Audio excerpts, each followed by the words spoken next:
As you wake up in the morning, you want to find the latest, greatest information about criminal cases and have an intuitive conversation about the suspects associated with these cases. Head over to the Bullhorn Betty channel on YouTube.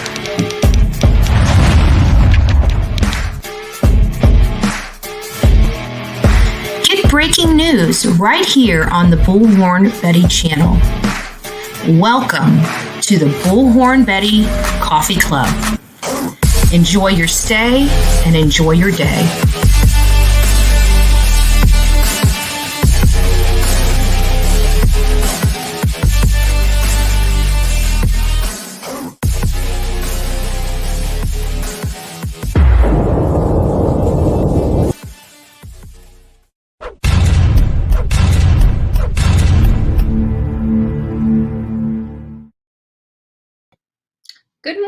all. I hope you guys are doing well. I didn't blow dry my hair out today, this morning. Sorry. I hope everyone is doing amazing. I see a lot of people in here, and just want to say hi. Justice for all. Thanks for coming in. It's nice to see you here. I hope everything's going well for you this morning. Texaholic. Bullhorn Betty is present. Cindy S., nice to see you. Katie Mason, nice to see you. Mike, Little Dave, Lulu. Oh, good morning, Lulu. Northern Light, haven't seen you here in a little minute, so nice to see you as well. Is that Andrew or is that somebody else? It's nice to see you in here as well. NJ Crime Watchers, nice to see you. Karen, as always. Chris, Cooking Crimes and Cannabis Podcast. That sounds like one. Do you guys make a lot of pies and cakes on your Cooking Crimes and Cannabis Podcast? It's nice to see you. Nice to see you. Amber, Gigi for Life, Anissa, great to see you as well. And I see everybody's just saying good morning, so it's nice to see you guys. Pebbles, Chris, who knows? Sunshine, Courtney from West Virginia, nice to see you. Nice to see you. Oh my God. Oh, you better stop. You're going to get yourself in trouble, boy. Suzette from Lecanto, Florida. So you're not too far from me. I mean, you're in Florida. I guess, you know, every place in Florida is, unless you're in the Panhandle, is only like 5 hours from me at tops.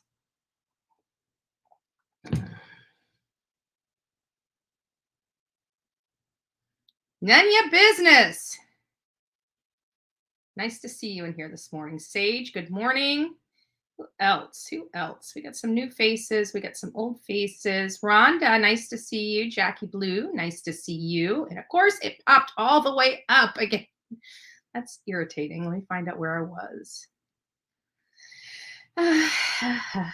Okay, there we are. Deborah. Sonia, good morning. Good morning, love. Martha, Emma, good morning. I hope things are going for you, babe. Harley's World. Tough Tiff, nice to see you. Tina. Danielle, nice to see you. I don't know how to do, I gotta turn this fan on. It's warm in here. I keep my, there we go. I wonder how you do.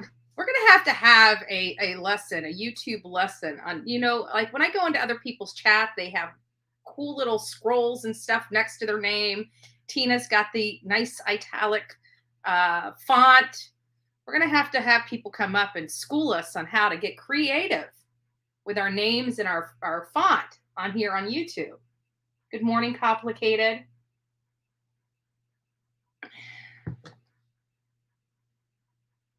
Who else are we missing? Anybody else that I'm Barbie? It's nice to see you. And of course, it just popped up again. So Tennessee Girl, I see you in here. Graham, Barbie, Stephanie. Good morning, all. Good morning. Patty Ponytail. Sorry about that. So it's, you know, and actually a lot of what we're discussing, there's a smaller channel. Her name's Patty Ann's Ponderings. Patty Ann's Ponderings. Let me actually get you guys her YouTube channel. Good morning, Amy. What's up, Buttercup? Love it. There it is. Patty Ann's Ponderings. She's a smaller channel, and I've only watched a few things of hers. Just here recently, you know, doing, as many of you guys know, I'm going back and forth and looking into this case and everything like that. So I'm coming across new stuff. And people, creators are posting new stuff all the time as well. New creators are posting new stuff literally all the time. And so I loved what she said, because she was talking, one, about the vigil and Jodie Sue, and some of the comments. Sorry, no, that's too much. Some of the comments that were that Jodie Sue had said. And, you know, I am a subscriber to Jodie Sue's channel. And I'm not a subscriber to Jodie Sue's channel because I like the content. If I can handle listening to her, I will watch it. But other than that, I don't pay any mind to Jodie Sue because she, in my opinion, and you know, my audience may not share this opinion. They just might not. In my opinion, it seems like she had a little tidbit of information. She got that factor of, oh my gosh, people are paying attention to me, and started to embellish the story because she realized, I mean, think about it. After this, she had, after she came out about the animalistic scream, she had people on YouTube buying her kids' entire Christmas list items. She had a wish list, and, you know, YouTubers went out there and bought every single thing on her wish list. And she started, you know, just getting more and more and setting up the Cash App. She went in and started doing her YouTube page and all this other stuff. So, and you guys know how I feel. I don't care about the, you know, the financial aspect of anything. This, you know, people come to YouTube, they realize there's money to be made. They set up their stuff and they create content. That's what YouTube is designed to do and why they give you all these things. So it's not about the money, but the reason why I'm bringing it up is I think that's the reason why she has been continuing down this. Now we hear she's got cancer. You know, they want to collect money for her cancer, but every single blessed time I see her on YouTube, she's got a cigarette hanging out of her mouth. You know, she looks, in some time, she looks a little under some type of, you know, and it may just be as simple as the Delta 8 stuff that's legalized in their state. I don't know. I don't know her. So I don't know what she's doing. I'm not going to imply she's doing these things. We do know she's had a substance abuse issue in the past. That we do know. Does she still have it? I don't know. I'm not going to speculate. But and I would speculate if I had enough information, but quite frankly, honestly, I just don't have enough information to even speculate on that. So I know where Candace is hiding. That's I read that first time. And yeah, some people think she's, you know, which means suspect as AF, you know. So let's talk. I'd like to dive into that just a little bit. I really would like to dive into that a little bit as to why people think she's involved. Me personally, I don't think she had anything to do with anything. That's just my personal opinion. I really don't. I personally don't think Jodie Sue has anything or any information related to this case. I just don't. Many people do. Many people do. And I'm interested in finding out why. Let me just see if we got anything. And then we're going to go through a couple other things before we get like majorly started this morning. So as many of you guys know, we do the language of letting go here and there. And, you know, this is something that I've had with me for years. I find it in part inspirational. It helps focus, especially when, you know, you're and I read this every day. So it doesn't matter whether I'm having a good time or a bad time or whatever. Sometimes I bring it to you guys. Sometimes I don't. The crazy thing is I haven't read today's yet. But it was sitting on my desk. And remember, I tell you that, you know, sometimes like I'm putting my coffee, you know, I have a big thermos, you know, coffee thermos here. So I put it on my desk, and of course I start moving stuff around, and guess what pops out? The language of letting go again, right? So while I usually read this every single day, I have missed, I think it was tagged at May 28th. So May 28th was the last time I had read it. And as we know, today's June 3rd. So I thought, you know, what better way? It seemed like to me that people, you know, do get a lot out of this book. Some people actually purchased this book and are reading it regularly. And I'm curious, who was it? Karen, I think it was. Is it Karen?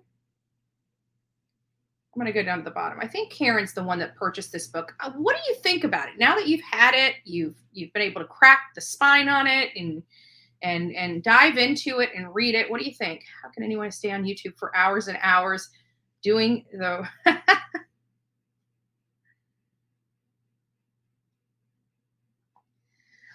I have no idea, Justin. I don't. I really don't. And you know what? I was on no thanks. I was in his chat. I've only just started watching him. I heard horrible things about why I even listen to YouTube. I can't ask.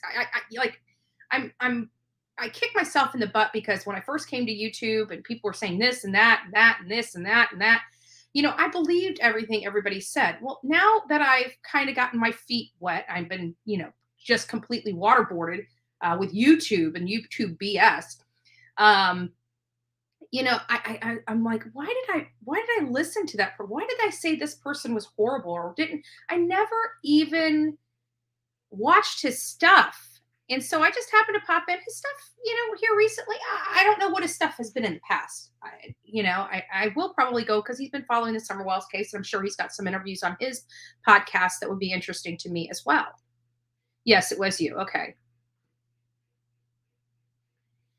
But, I went on there and he had this clip of Jodie Sue and she's just like this. He's like, oh, you need to watch this. And I said, it was funny because I thought something was legitimately going to be said by Jodie Sue. And I'm paying attention, intently, right? I'm sitting there and it's just dead silence. And she's just like this.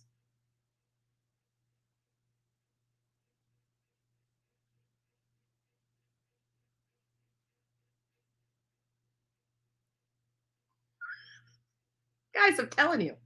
And that I can't go that long with just staring at you guys.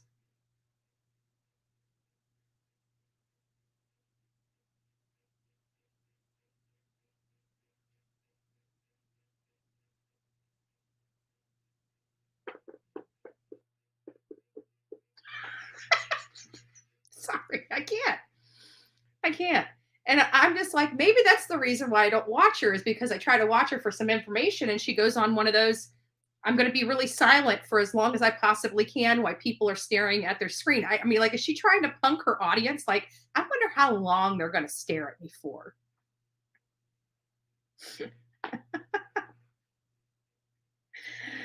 I better stop. But seriously, I mean, come on. I love the book. It's inspiring. Yeah, it makes me stop and think. I read it every morning. I told you, and it's good. I personally love this book. If anybody knows, and guys, I'm telling you, this I bring things up. I'm not being paid to sponsor this book in the least. I really do believe in this book. It's called The Language of Letting Go by Melody Beattie. So while we're going to go through today's, I mean, today is March, oh, Lord have mercy, June 3rd. And this says, say relax when you start to worry. Sometimes we tire ourselves out before we even have begun. We struggle and wrestle with our spirit before finally consenting, giving in, and deciding to walk our path.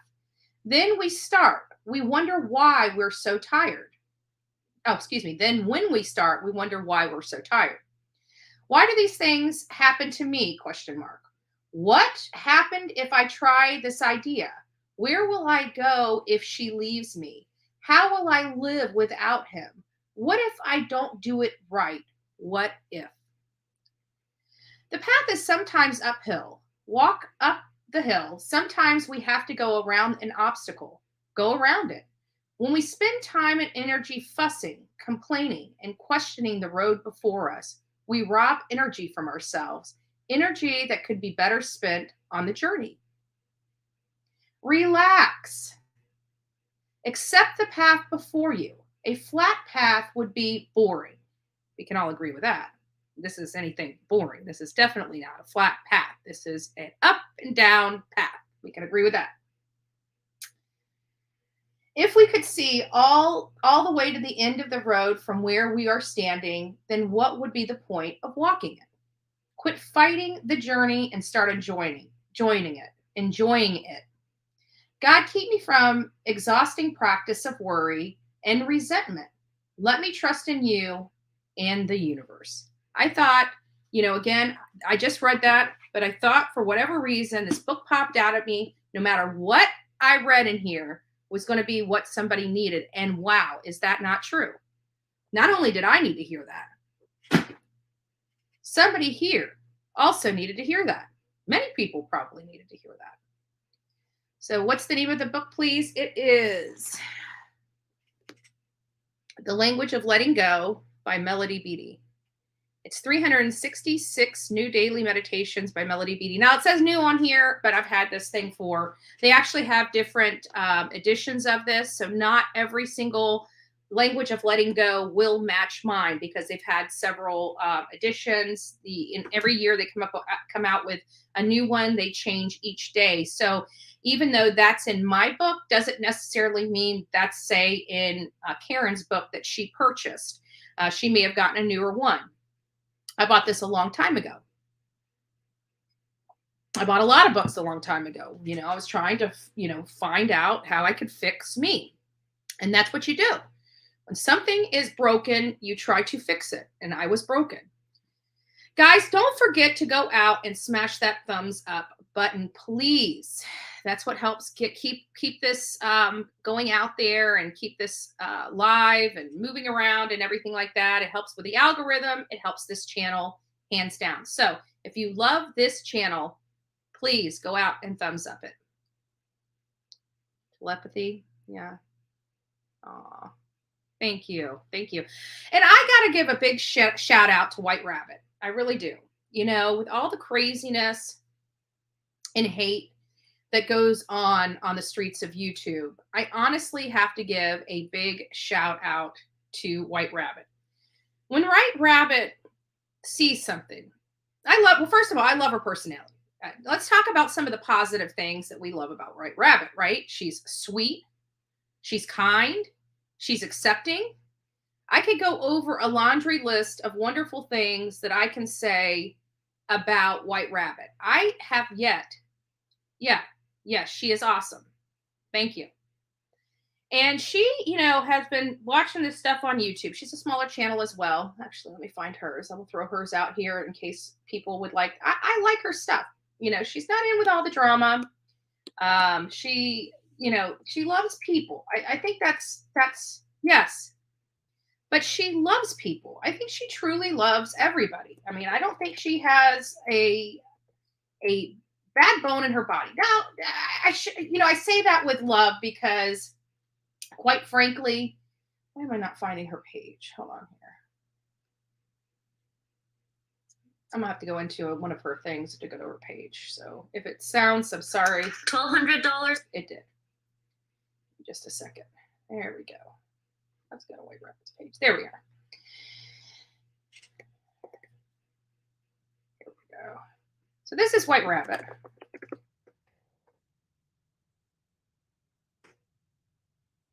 But she did this thing yesterday. She was like, with all the hate going on the streets of YouTube and everything like that, she's like, why don't we do some kind things? And she brought up some controversial people, including myself, that has been garnering a lot of hate, since I've come to YouTube. It's not just one person, not just two people, it's a little group.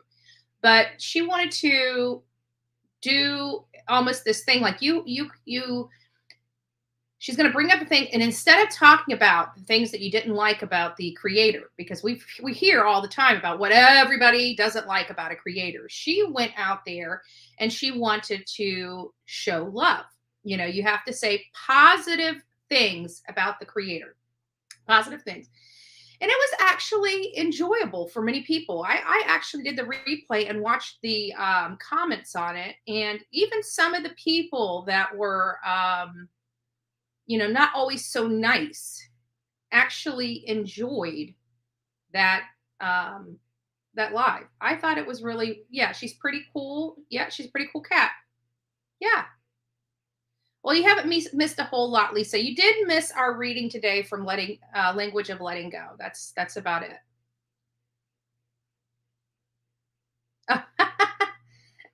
Yeah.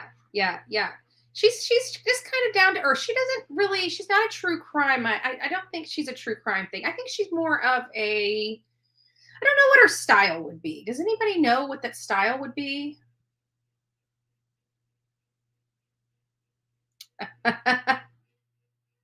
Of course. Yes, yes, yes, yes. She's sweet. I can't wait to finally meet her in person. And but it's nice. It's nice to hear her, talking about that. We need more positivity. I think Miss Robin is absolutely correct about that. We do. Is a gathering. Okay, so yeah, so it's just a gathering place to hang out. And again, smaller channel, pay it forward, pay it forward. Yeah. I'm going to be positive. Here I go. I'm positive. Justice for all. I think you got the. I love it. I love it. That is great. That's good stuff right there. Good stuff. Good stuff. So, anyways, getting back to this, Patty Ann's ponderings. I just happened to come across it. Like when you're doing some searches, you see a whole bunch of stuff that pops up, and stuff that doesn't even have what you're looking for in the title. I love it. Oh my goodness. Oh my goodness. Yeah, it's sad. It's sad. And so, there's also some other stuff going on about, I was listening to Dolly Vision. There's some, God, people just can't, like, I just wish people would just talk about themselves instead of other people. I really would. They spent half the time, judging themselves as much as everybody else. They might have a harder time judging other people, but I digress. Yeah. And and she's so sweet and nice and just wants positive things. She reminds me, her personality reminds me a lot of my aunt.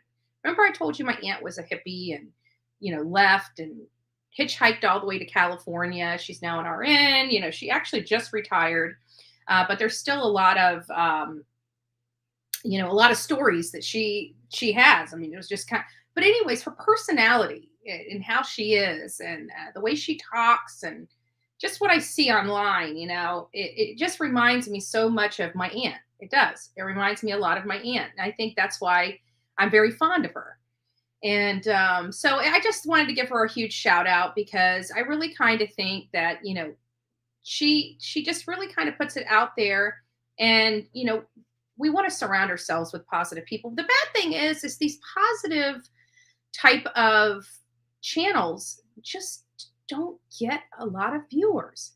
The hate channels get massive amounts of viewing, but these channels that are of positivity and just nice, sweet people, grow slower, and it's sad. And I think that tells us a lot about our society. It really does. And that has to do with each and every one of us. It does. So, Justice for All, I watched him last night. He looked tired. He says he's okay. I agree, Betty. She just wants to live and be loved. We need more people like that. Absolutely. And that's why I think it's very important. If you guys are no drama and you guys just like to hang out, just like to chat, have some good vibes, right? Just good vibes coming in. You just support some channels that provide those good vibes. And those good vibes, if you guys like good vibes, you guys need to go over to White Rabbit's channel and subscribe. You just need to. That's a good vibe channel, right? Good vibe channel. I think she needs to have a dance party next. White Rabbit, I want to be invited to the dance party. I want to be invited to the dance party at the trailer park.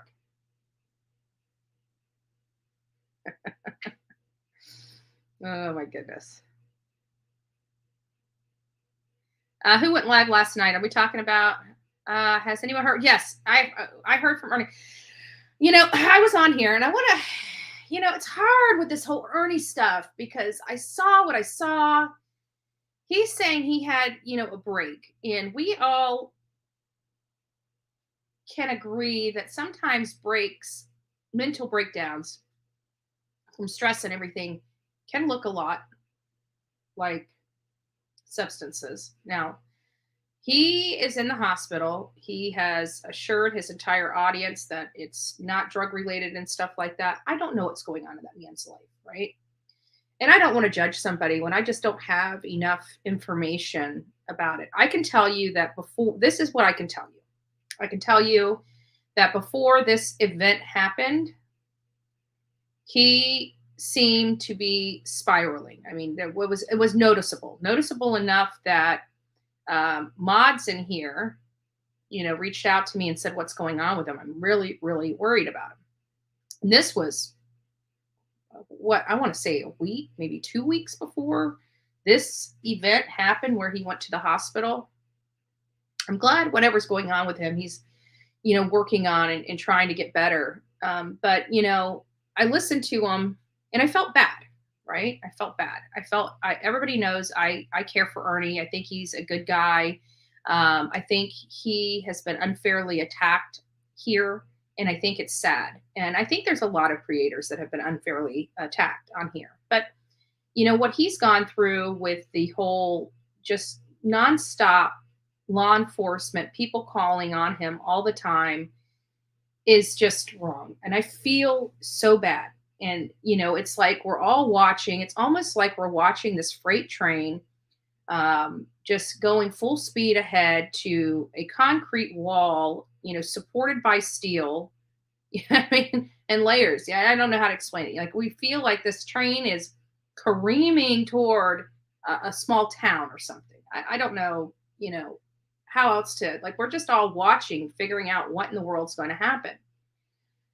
And whether we feel bad or good or like somebody or dislike somebody, I think the idea that we will push them so far as he's been pushed is funny. I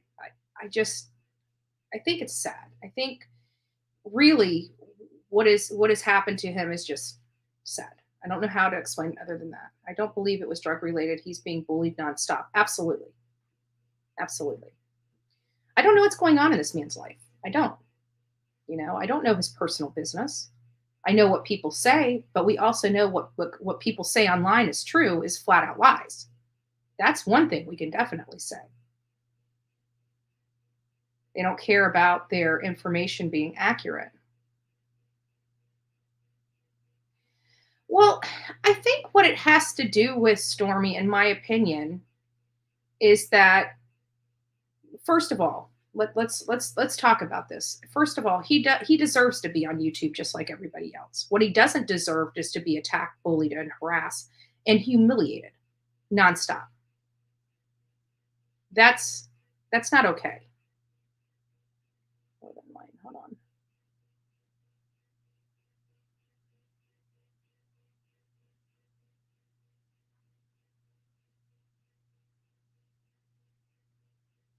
Live with Demetrius. Yes, we can see you. Is that what you were asking me, Northern Light Andrea? Did you ever find anything about the weird pile of dirt found when you were in Tennessee following Reverend Donna's map? No. Many people didn't believe I called law enforcement about that. I did. I actually recorded a portion of our conversation because it was I didn't have my phone out, and then when I realized they were going to be taking my information, I went ahead and hit record and stuck it in my pocket, so it's just red. All you see is red, but you can hear the conversation. But I don't know if they ever did anything. I never heard anything further from it. They have my contact information and everything like that. I don't know whether they investigated. I don't know if they checked the pile. I don't know. I really don't. I guess I could find out when I'm up there for the candlelight vigil, because I'm going to be up there a couple days before the vigil starts, because we got a lot of work to do.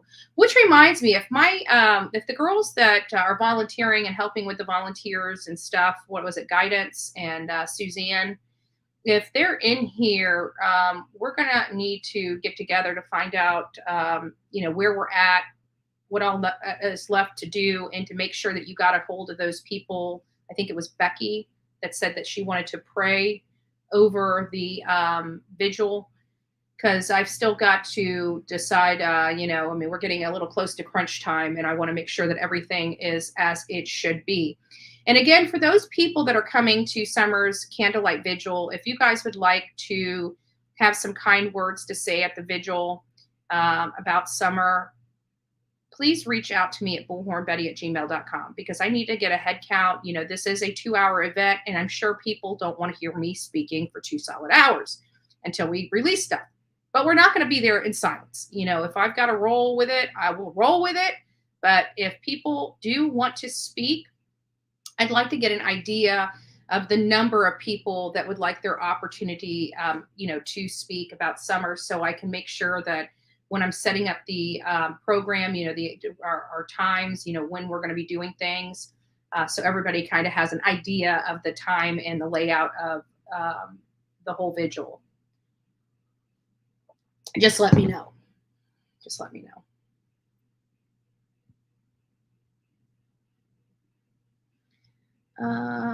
Tammy T, good morning. Oh, and then getting back to yours, to your things, Stormy.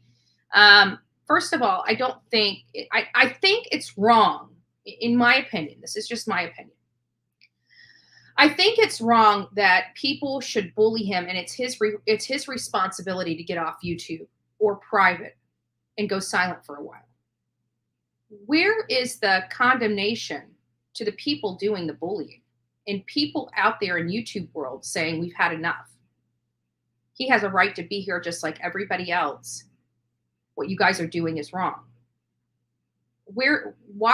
This is where, why is it up to him? Why should he be bullied off of YouTube and it be okay, and him have to go silent? And why is he doing this to himself? Right? That's just my opinion. Maybe if there was enough good guys saying we're no longer going to put up with this, maybe the YouTube streets would be a lot better. We need more good guys than bad guys. That's the only way that this is going to combat this. We need a lot more good guys than bad guys. And what do I consider a bad guy? Somebody that's nonstop bullying, harassing, and humiliating people for fun, likes and views. Those are bad guys. And when we finally have enough good guys saying we're tired of this, it'll stop. But there's some people that come here for the drama, and they will do anything and everything that they can do to continue with the drama. They don't care whose lives are being ruined. They don't care, because it's not affecting them. And in my opinion, until it starts affecting them, they won't stop. So, what was the question? Hold on here. Betty, a rumor I heard on another channel, and I'd appreciate it if you could clear the air if you can.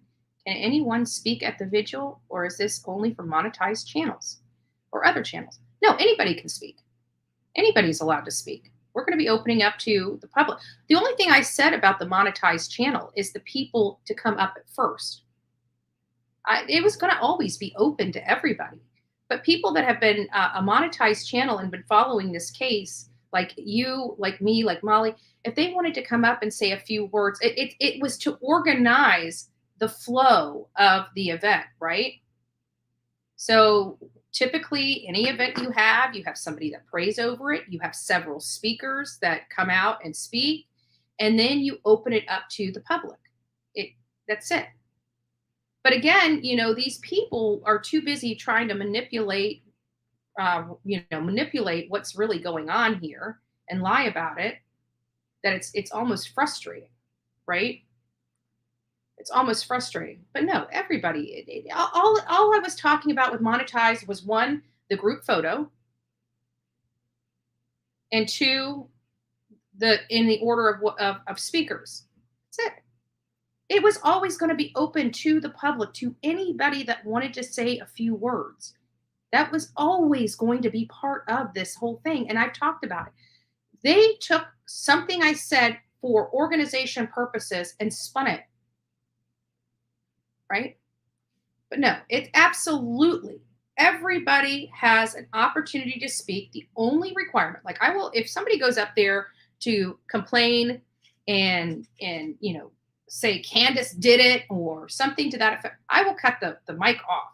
We're not doing that. This is kind words about Summer, about your feelings, and about law enforcement. Kind, almost like White Rabbit style yesterday, right? If you don't have anything positive to say, just don't say anything at all. It's pretty simple. So that's it. That's all. Everybody. Yeah. And I think I've said that more than one time, that it will be open for everybody to speak, and all is inclusive. The only requirement is leave your BS at your car, right? That's it. Very simple stuff. Very simple stuff for adults to understand. And hopefully everybody just abides by the rules. Those are the only rules. Can I enforce those rules? Of course not. People want to be jerks, they can be jerks. I truly don't believe people are so low that they're actually going to do anything to stain this poor baby's name. I really don't. This is for love. We're going to have a great time. People are coming together to honor Summer and honor law enforcement. Law enforcement worked their ass off. Excuse my language. They have worked their rear ends off. They've exhausted themselves. We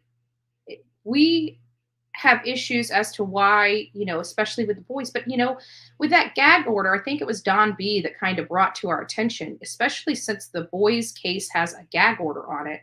Gag orders are usually put in place until you go to trial. So that was some positive news. That makes us feel like there is that child abuse case going on that we're just not, we don't have the information on, because it is, gag orders, and it's what is it, confidential or whatever? I can't remember. But anyways, guidance, you're in here. I see you. Good morning, love. We need to kind of get an idea of the volunteers, and I wanted to make sure that you did get a hold of Becky after that live, the one that, I think it was Becky. I apologize if I got the name wrong, but it's the one that was wanting to pray over the service, the event out there. I just want to make sure that we've got some stuff going on. Good morning. I am Team Summer.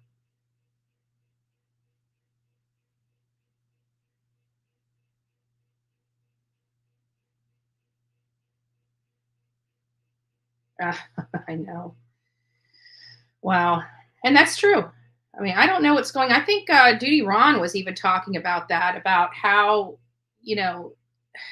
I don't even want to go into that bigger topic of, arrest reform, bail reform, whatever. I'm not gonna touch that. But there's something definitely that has gone really wrong in our justice system, where this guy that killed that beautiful young lady somehow was able to walk during the trial, was able to walk out of the courthouse and never be seen again. It was a little insanity for me. It was a little insane, to say the least. It's just insane. So.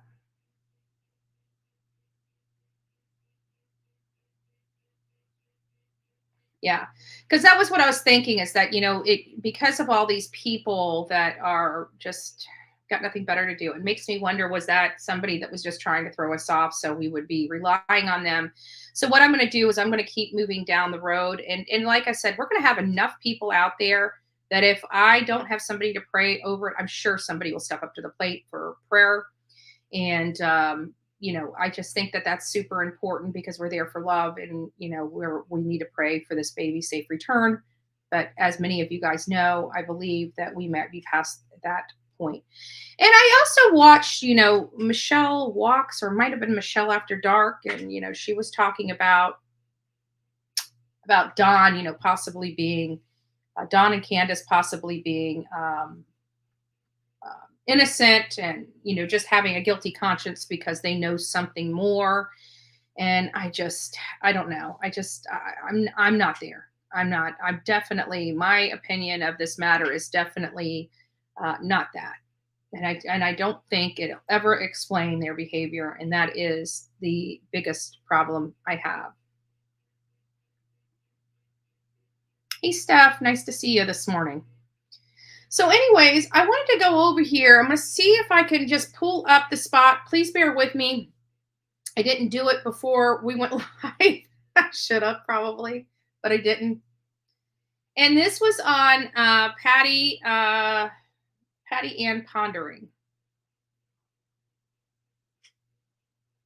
Love wins. Thank you. Yes, I do believe. Love will always win. I do believe that. Good morning, Blue Eyes. Dream big. It's nice to see you.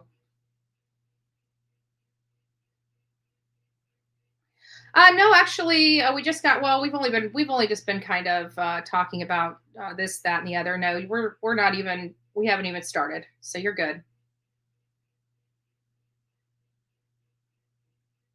I think so too. That's my opinion as well. That's my opinion, no doubt. Hands down, that's my opinion. Jodie Sue been doing a lot of talking about the vigils. Yes, and that's kind of what this is about, because it's like I think Patty Ann picked up on a lot of stuff.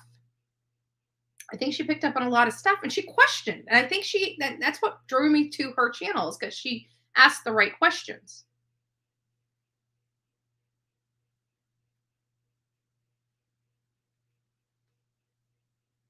Yeah, I think so. I think so too. That's my opinion as well.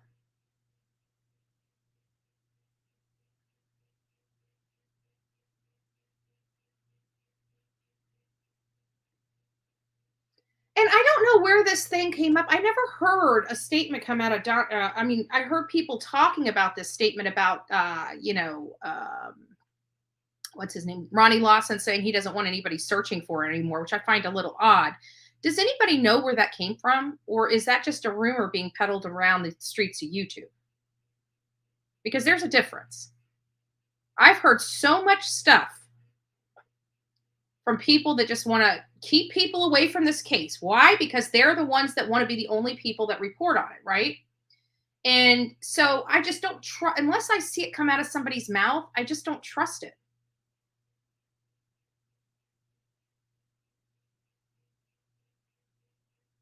Oh, wow. This will be interesting.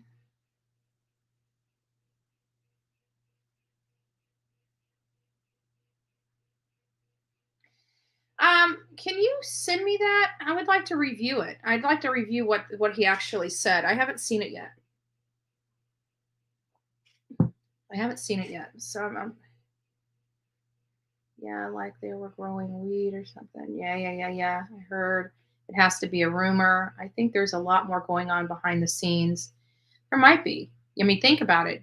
Candace is now really, really super quiet. We heard about some text messages that went to a few of the male creators that had contact with her about her not being happy with life and her wanting. It makes me wonder, did her attorney call her and give her some damning news, some bad, really, really bad news? What's going on? I don't know. Yeah, I guess I could, but would they tell me? I'm going to be meeting with them on the 14th. So it makes me wonder, what information because and I'm going to ask them if they would be kind enough to give me a list of all the assets and resources that they deployed in search of Summer Wells, because I think the sheer amount of resources and the sheer amount of time and energy that they have done on this case, I think if they calculate it all up, is going to be very shocking to us, and it needs to be commended. And so I'm going to hopefully when I get there, they'll be able to give me that information. And what do you guys think about, getting a, one of those big cards? We're going to have everybody there. What do you guys think about getting one of those big cards, a big, huge thank you card for law enforcement for the work that they've done, and everybody sign it? Is that something that you guys think would be good.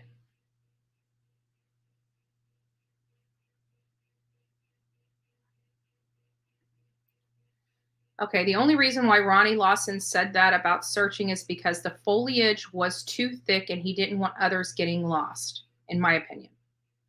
So it's, yeah, I'd like to, I'm interested in figuring out, I'm definitely interested in figuring out, I can make an order one if you would like.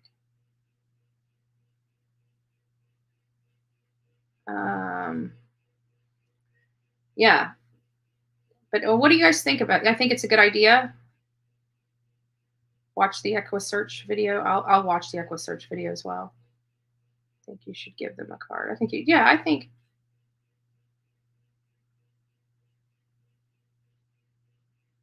Perfect.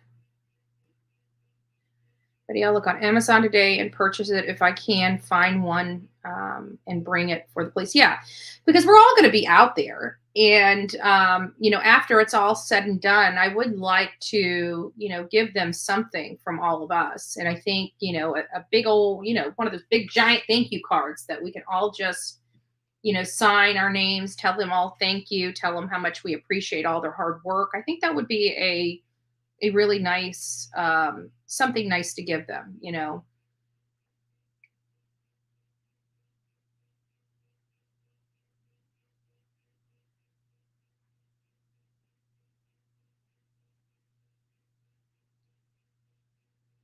Let's see here.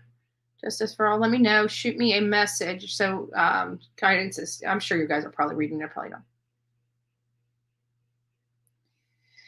Yeah, we did let a few of, I had a lot of connections from when I was out in the Gabby Petito, in front of the Gabby Petito, or Brian Laundrie's house, where Gabby Petito once lived. I want to keep calling it Gabby Petito's house, but that was not a home for her. Love from thank you, Matthew. Love from the UK. Thank you. I can tell you here, hold on, Justice for all. I can tell you, I don't know how many glow sticks we're going to need. I've got 56-inch glow sticks, 50, the 6-inch. Hold on, let me go grab everything.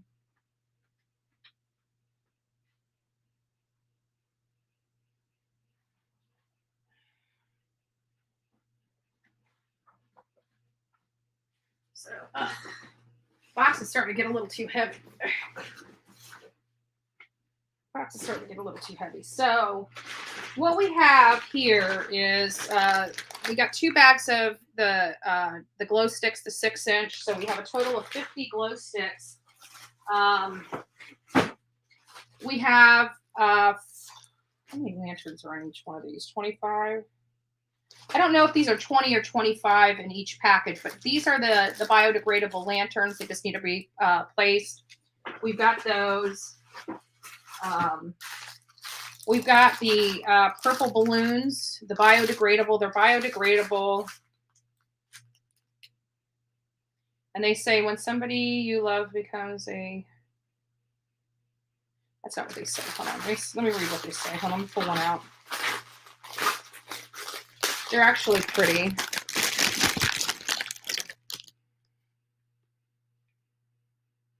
So it says, if I'm going to stretch this out big enough, forever remembered, forever missed. So those will be nice when I can turn it the right way. Forever remembered, forever missed. So, and these are biodegradable balloons. So they are, everything that we bought is green, with the exception of the glow sticks. And then, of course, unfortunately, the candles only come in large boxes. So it's not that I anticipate 200 people being at this event, but this is the only way I could buy them. So we have the candles in these. So how will this work? I think it goes this way. So it'll be that. See that? So that's what it'll be. So we got 200 of those.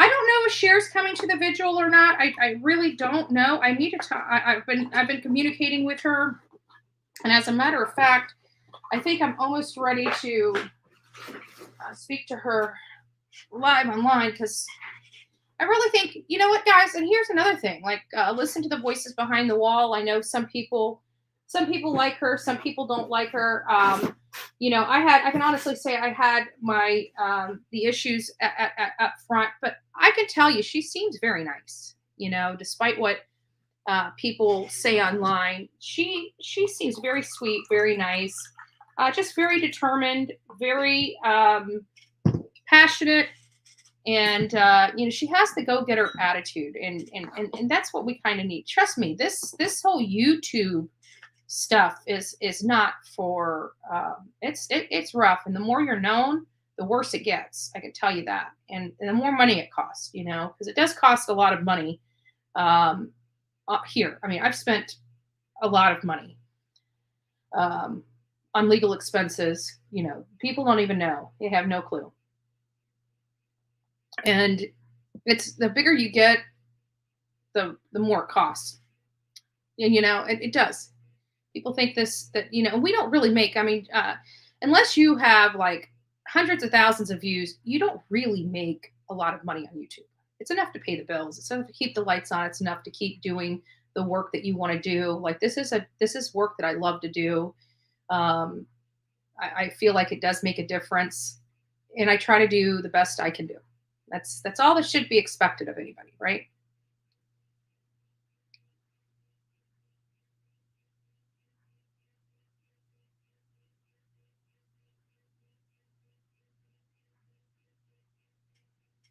Yeah. I still think I'm blocked in the voices behind the wall, I'm sure. Well, everybody, like, even back in the day when I first came out, I blocked, there were so many people. I'll go through my block list and unblock people, but it did, I mean, in all fairness, it got really, people were just vicious.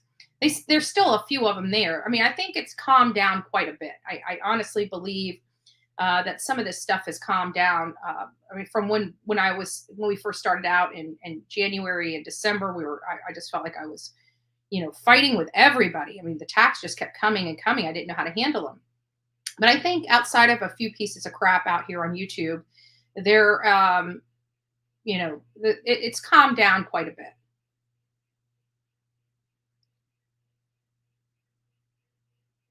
Yeah, that'd be nice. Well, it's, like I said, it's open to whoever would like to come and honor Summer Wells. So maybe, if she's up for it, I can bring glow sticks if you need more. Great, great. Well, the problem is we don't have really. I mean, I don't expect this to be like thousands of people. I don't even expect to, get into these candles, which is nice because now we'll have some candles, to use in other vigils and things like that, because I got 200. Good morning, White Rabbit. We were just talking about you. We were talking about you behind your back.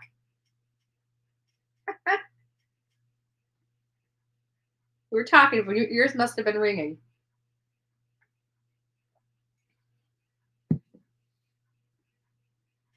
Don't worry. We were talking behind your back with love. It's nice to see you in here. Good morning. Good morning. Your ears must have been ringing. Yep.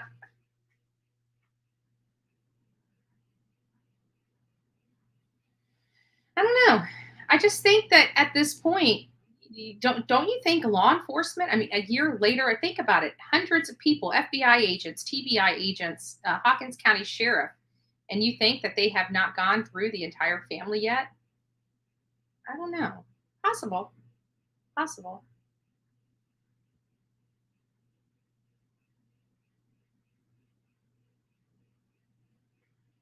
My ears were burning.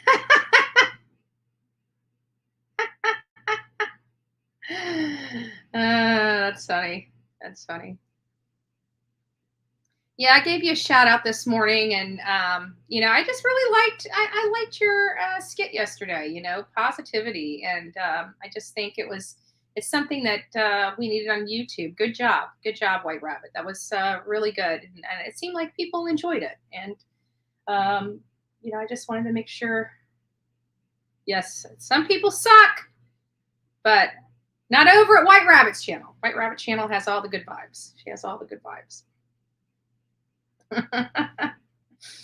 uh, He's helping protect himself because his family, he just wants the scam and women abuse to stop and trying to stop people. I guess I'm walking kind of into a middle. Chris, Justin, and Andra.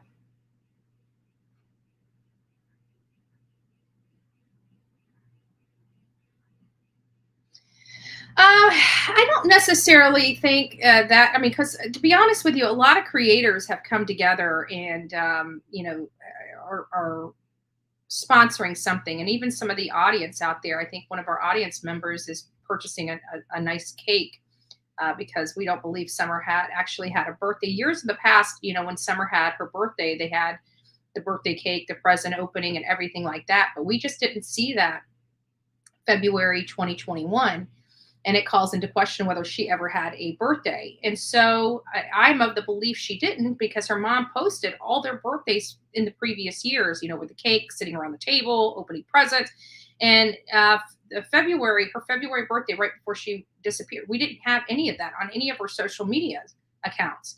So one of the people out in the Alisa, I won't, anyways, they have offered to purchase a cake and plates and everything. So I think everybody, I don't think it's necessarily money. I just think if you want to, purchase something for it, I don't even know what else we need. I know somebody's bringing out water. I'm pretty sure they're going to be bringing out a cooler. I hope. My cooler, I have a huge fishing cooler. So it's like, I can't put this big machine in my car for the speaker and the mic, which is ridiculously big. My smaller one I'd like to use, but every time I use it, it dies out on me. And so I would prefer the little one because it's easier to carry, but I can't seem to keep it charged. And whenever it's used, it just seems like I'll have to check it. I'll have to check it and see if I can get it charged up and if I can get the smaller one. But the bigger one always works. It's just a straight plug. It's not battery operated. It always works. And so I don't know.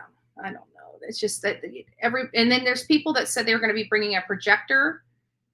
We need a projector screen, but those are for people that are going out. So I just think that if you want to do something, it would probably, sponsor some drinks. We're going to be out there for 2.5 hours, and people are going to need to, and this is also another thing. I didn't think about this at the time. Those fold up chairs, like the beach chairs, the ones that just fold out and put in the bag and stuff like that. If you guys would like to bring, chairs out there so you can sit, because it is 2.5 hours long. And some people, if they have, like me, I have back issues, and it does bother me to stand in one spot for that long. I can do it. I'm not really the happiest camper the next day, but if people are like me and they don't want to go through it, bring a chair with you so you guys can sit down and be comfortable, and all those other things. We'll make sure that the everything that needs to go off goes off. I watch that.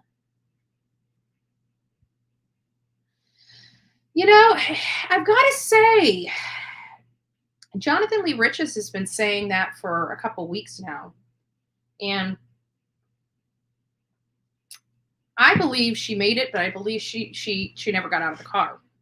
I don't have any information one way or another, but I believe Jonathan, explained why he said that. He talked about all these different things. He talked about the Hunter interview with Chris McDonough, and what happened after they left with they dropped Hunter off at his home and they went home. If you remember, there was one spot in there that Hunter said that he was going to that they were going to Jonesboro to the water park. We know that they never made it to the water park, but Don was working in Jonesboro. So there's a lot of stuff, because we don't know these things, it makes you wonder. And if they did go to Jonesboro, it really does make the area wider, because it's really between Jonesboro and their home on Ben Hill Road that she could be. Look at the pattern of her pics upload. Yeah. I noticed the pattern right away. 0 birthday for Summer. Yeah. Yeah, that's what I did. I looked, and when I was going through it, I'm like, oh, there's a birthday party. And I'm like, She had a birthday right before she disappeared, 4 months before she disappeared. And I looked at it, nothing. And she has several social media accounts too. So I thought maybe she didn't post on this one. Maybe she posted on that one. Nothing. All I could find was a picture of old photos and her saying happy birthday to my baby girl. I didn't see photos of cakes like she has put in the past. I didn't see any presents being opened. It was just like, okay, happy birthday. That's it. It was sad. Yeah, he's such a great guy. I really, he really is. I wish there's a lot of good people out there that are trying to do positive things, but he's funny. I think he's funny. Yes, thank you. That'll be nice. Yeah. We might find that to be true. Remember, everybody thought that the West Boys, all the information we were getting happened that day. And then when that jaw-dropping information from the state attorney that said not only did they not disappear that day, they disappeared 3 months before they were ever reported missing. 3 months before. Wouldn't that blow our minds if we found out that she had been gone months before this? That would be insane.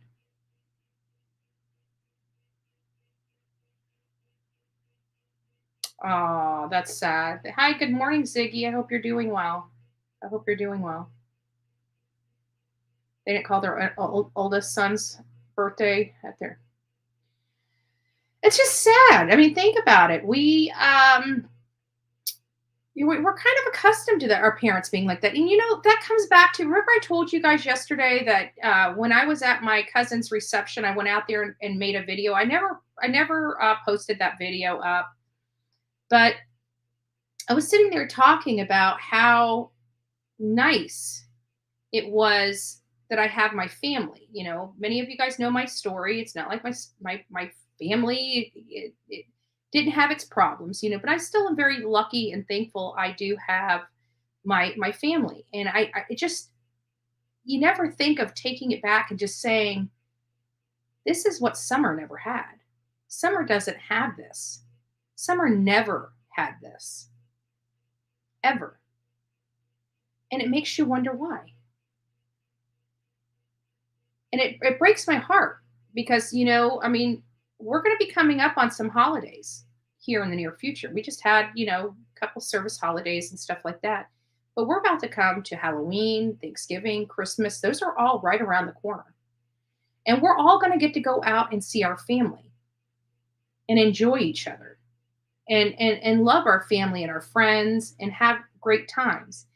And I just want you guys to think that this baby girl, she may have had a little bit here and a little bit there, but she never has had good or good, I think what what I'm trying to say is she won't know how rotten her childhood was until she's a little older, because that's all she's known. That's all she's ever known. But for the rest of us that have our families and kind of are the outsiders looking in, it's sad. And for me, it breaks my heart. It breaks my heart because I love my family and I get to hang out with them and I get to sit around a crowded living room trying to find places for us to sit, eating finger food in a living room where you can barely hear one another because we're all so loud that we're talking all over each other. And you just sit back and it's like, this is a beautiful sound. This is a beautiful noise. This is a beautiful time.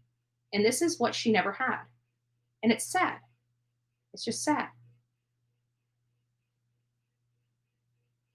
I don't think they're saying nothing was ruled out, but they're saying there's no evidence of it. And unfortunately, when they say no evidence of it, I believe it.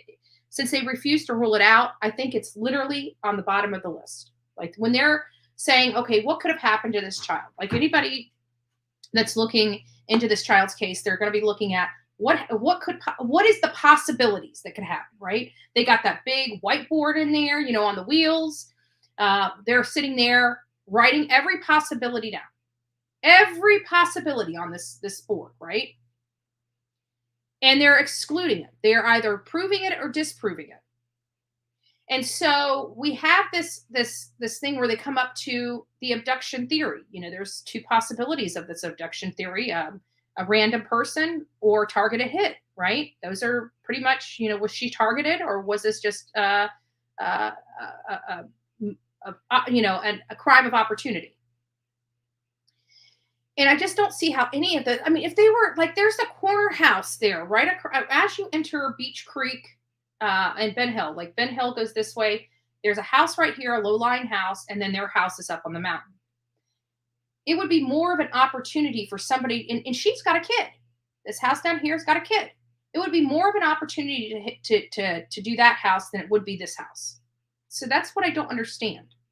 It just the whole story just stinks to high heaven to me when it comes to the abduction theory. No matter which one it is, whether it's the crime of opportunity, a stranger danger, or if it was targeted, somebody that followed them, watched their every move. It would just, it's got to have, there has to be an opportunity. I just don't see how the opportunity presented itself with all those animals up there, the three boys up there, mom running in and out of the house, taking care of grandma, doing this around the house and that. Nobody knew where she would be. Nobody knew where Summer would be. It just, to me, doesn't hold water because it doesn't make sense. So, I just don't know. I think that with that, I think it's at the very, very bottom of the list. I can't wait until they finally come out once and for all and say it's been fully removed as a possibility, because there's no evidence. There's never been any evidence. And people were saying, well, they just said there's no evidence. Guys, a year later, in my opinion, just my opinion, a year later, you would have some sort of evidence. Like everybody's talking about these footprints that law enforcement found. That's evidence. If they truly believe that those footprints belong to Summer Wells, that would be evidence of something, either an abduction or that she just wandered off. Right? In my opinion, that's what that would say. We have not heard that.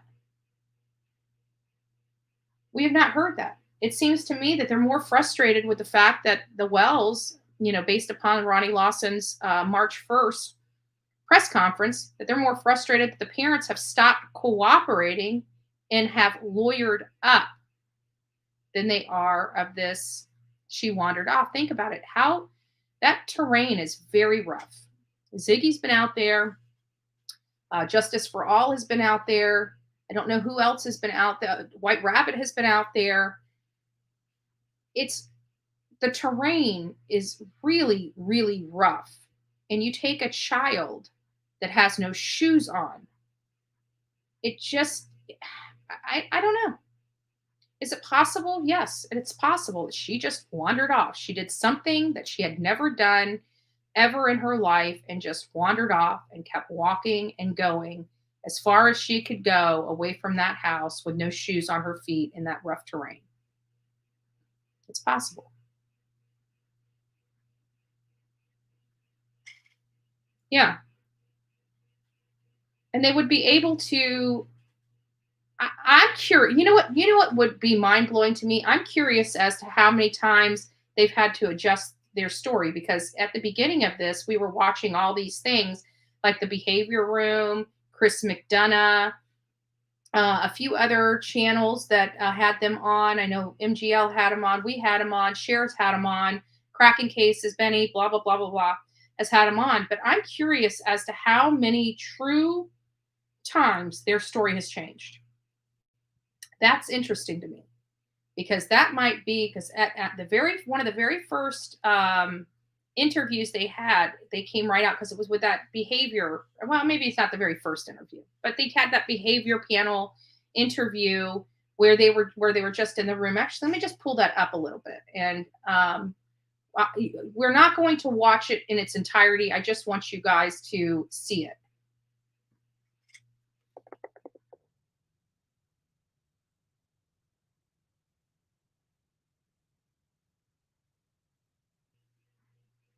Because they did 2 on him. They did 2 on him. Let me pull this up. They did 2 on him.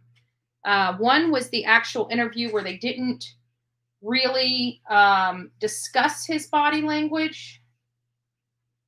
And I can't remember which one it was. Wish it would tell me which one I watched. Okay, so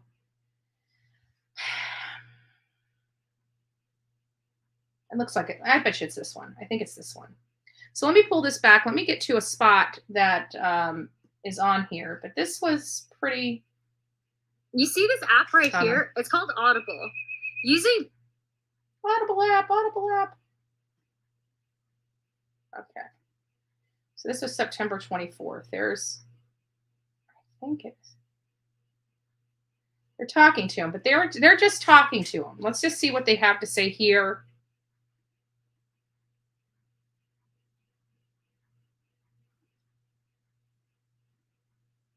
Yep. When the incident with Summer happened, when Summer disappeared, where were you working then? Let's see, I was in Jonesboro. Okay. Yeah. Jonesboro, which? Yeah, Jonesboro. Tennessee? Yeah. Okay, because I don't know this area very well. Yeah. How far away is that from home? Well, it takes 45 minutes to get from there to my house. Okay. And I want to let you guys know that is true. We did a map, and it's about 45 minutes from his job in Jonesboro to his house. So that is an accurate statement. And then we're going to move on to another part of this interview. Up 81 all the way. And okay, so he's just telling him how he got there. So let's just listen to the next question. Bushy and painful at times, so just take it for where they are. When was the last time you saw Summer? That morning when I woke up, because she was sleeping in between me and her mother. Okay. Did she wake and up? I was kind of laying on her foot a little bit in the stove, and I was like, oh my God. Did she wake up? Did she wake up? No. Okay. No. I was wondering what she said to you last thing she said. What are the last words? And see, this is interesting because it depends on when he doesn't tell them when he actually woke up. And we know without a doubt that, well, reportedly, right? Because everything that we're hearing and we're basing our assessments off, even with law enforcement, we found out their information came directly from Candace and Don. So if the information from Candace and Don are inaccurate, then everything that we've been relying upon is most likely inaccurate, right? So we have to go back to the drawing board, in my opinion, to discuss what is factual, what is actual, removing any statements Don and Candace have to say, and look at everything without any of their statements and this reportedly stuff. Because they reportedly said that she disappeared on June 15th. They reportedly told them it was from the front of their house, the yard, from inside their house. Reportedly, which again came directly from Don and Candace when they reported their daughter missing. All the information from that day forward, think about it. The information about what happened that day is reportedly. Has law enforcement gone out there and got a timeline and looked at people's surveillance cameras at these locations to look to see if Candace was at these stores at that time? I guarantee they have.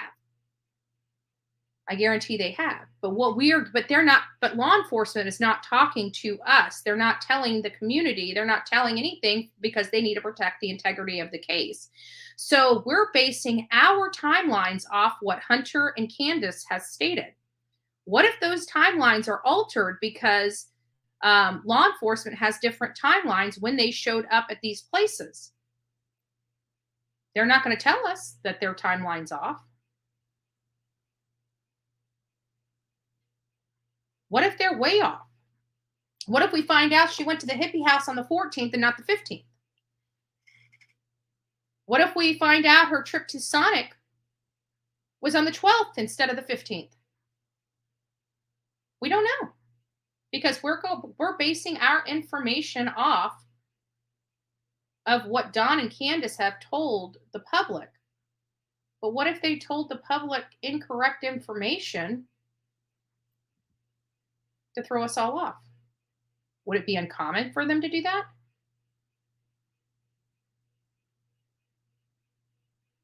Yeah, I think I'm there with you, Ziggy, to be honest with you.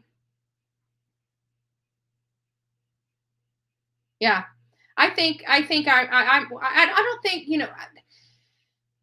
we went through all the possibilities, as to whether it could have been an accident or something more nefarious. But I think the majority that have kind of followed this, I think we're kind of all on that same thought process that something happened, parents got scared, they knew that it was an accident, but they would have still been responsible for that accident because it's called negligence. And I think they freaked out. And I think that they freaked out because they knew they had DCF coming, knocking on their door the next day. So it does call into question, what actually happened, what actually transpired. But yeah, I think the majority of us are on the same ideology that they had. It was an accident and they got scared and tried to do the cover up, which was 10 times worse. Because, think about it. If this does, this is speculation. If this does end up being, we find out that it was an accident, they covered up, just think about that. It's going to be 10 times worse for them because they didn't bother calling law enforcement. They didn't bother calling the hospital. They didn't bother calling anybody to try to help and save this child. And then did whatever, it's sad.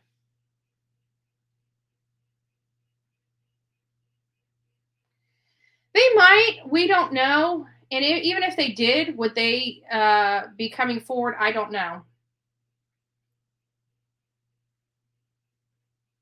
I don't know.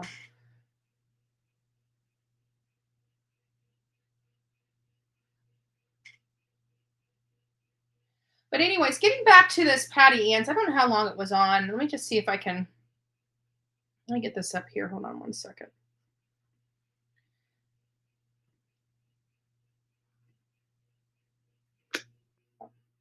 Hi, everybody. This isn't the one that I watched. Today. Hope you had a great morning. This isn't the one I watched. The one I watched, she was outside. Maybe it's this one.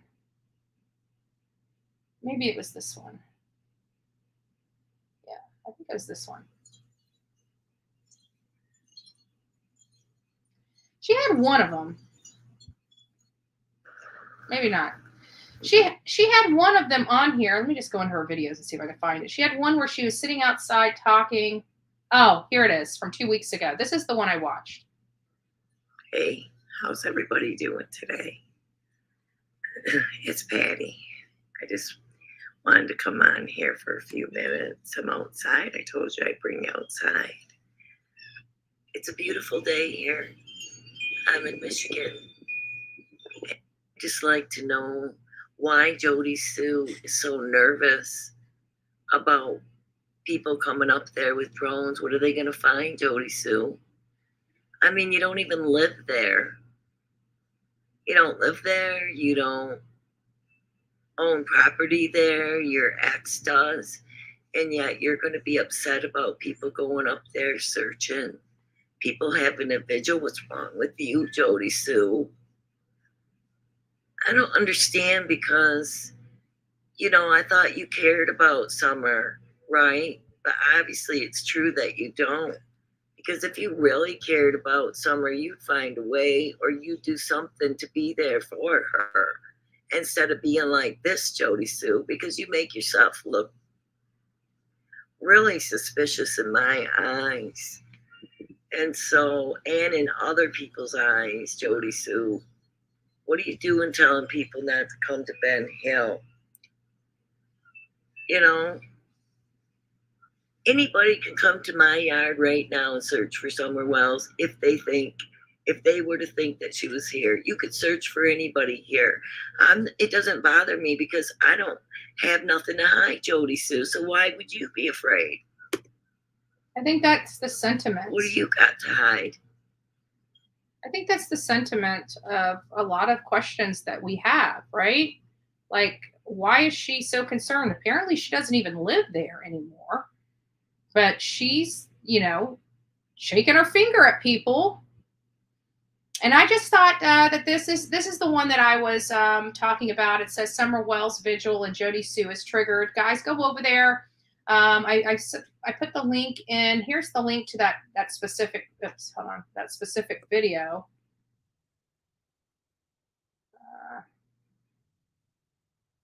Actually, it's got the minutes on it. It's going to go right to the minutes. You guys might want to have to start it over. Hold on.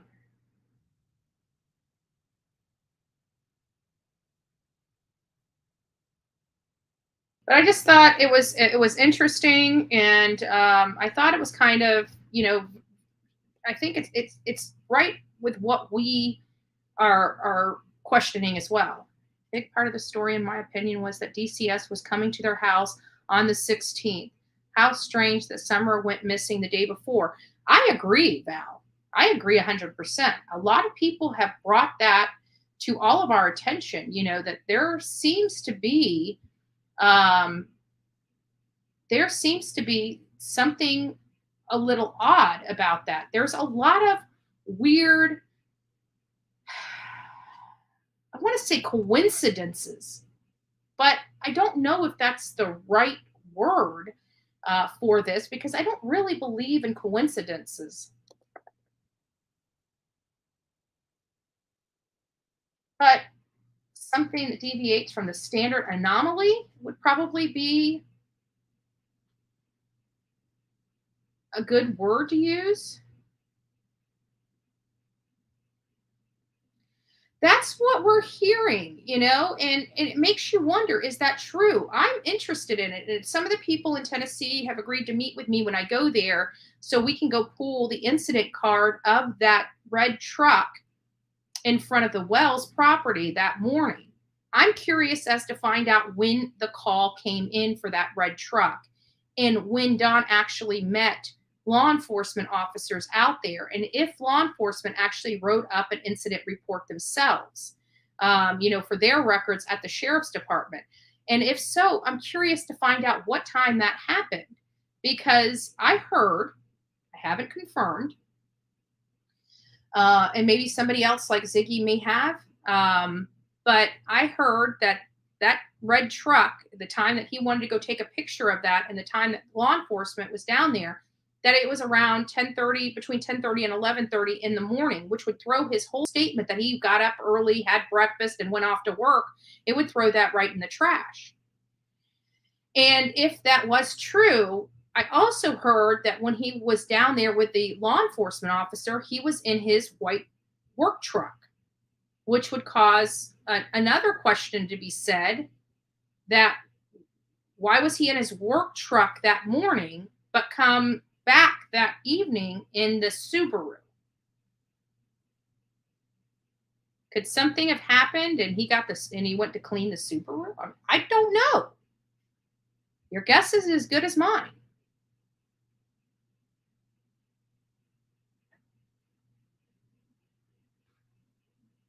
Possibly.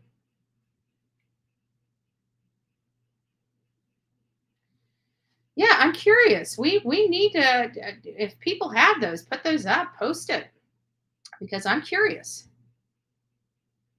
Brittany's saying that was a different day.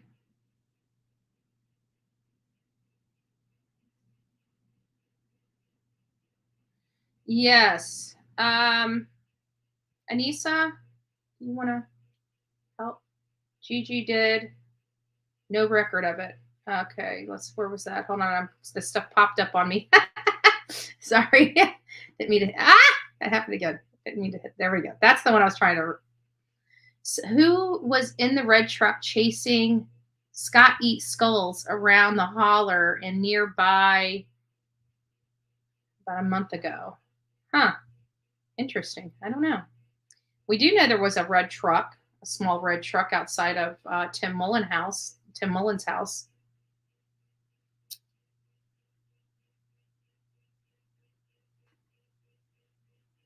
Somebody's saying that there was a red truck spotted at Lawson's office. Interesting.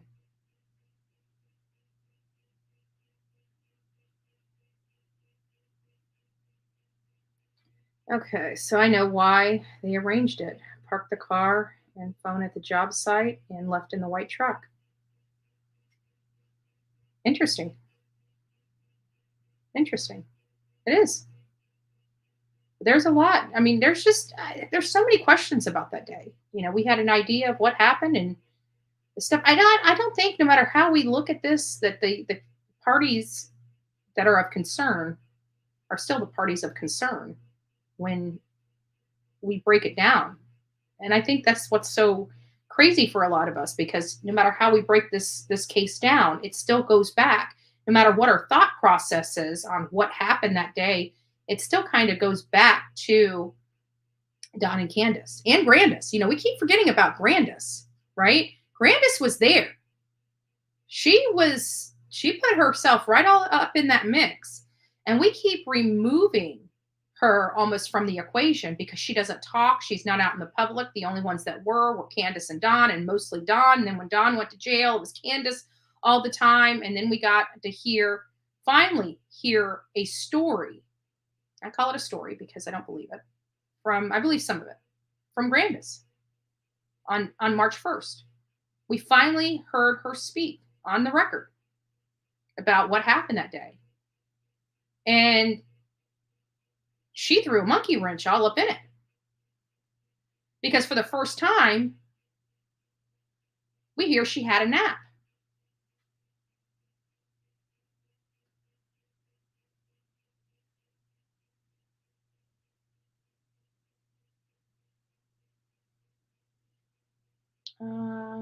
Let's see this. I can't find the comment.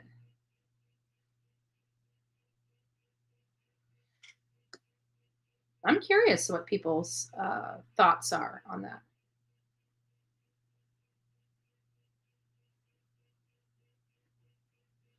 That's what they told. We have them on. I believe. I can't remember if it was when we were at the speaking with the detectives at the sheriff's office, or if it was the gentleman at the dispatch center. But that's what they pretty much said, that like they're basically self-governed out there. And I think that's why that whole element is going on in that area, is because unless it's bad, law enforcement doesn't really man the area. It's too far away from their location. They've got budget issues. They've got financial. I mean, I don't want to say financial issues, but they don't have a lot of money coming into that government. I mean, they have a lot of money. If you looked at it collectively, it seems like a lot. But to run a county and to run a government, for in the grand scheme of things, they really don't have a lot of money. So they budget their stuff. And when something like this, like I doubt that they expected this kind of expense to be facing them over Summer Wells, because they had to have their law enforcement. You're talking about overtime. You're talking about a lot of stuff that was not in the mix when they made their budget that year. And they're having to cut this and cut that to cover these budgetary items now because of the Summer Wells case. So it's putting them in a financial pickle in that county, in my opinion. And I think that that's been a hurdle for that county for some time, is the financial aspect, because I remember that they had to go to legislation.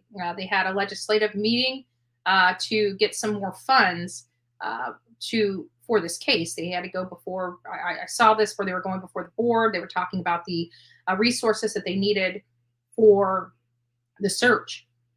And it was sad, because it's sad to think that, this day and age in 2022, some of our communities still don't have the resources for an effort like this when a child goes missing. After all the money year after year we throw into these child advocacy programs and things like that, and all the nonprofits, that there's not enough resources there. And they are utilizing resources. I mean, don't get me wrong. They called in all the right people. They got all the right people there on the ground. But, it's still a little concerning that they're having budgetary items for a missing person. I just think, in my opinion, when you're dealing with a child that's missing, there shouldn't be a budgetary issue. And unfortunately, in the grand scheme of things, it takes money. It takes money. You can't do anything without having money to do it, period. And it's no different in investigations. Thank you. Don't forget to go out there and smash the thumbs up button, please. Thank you.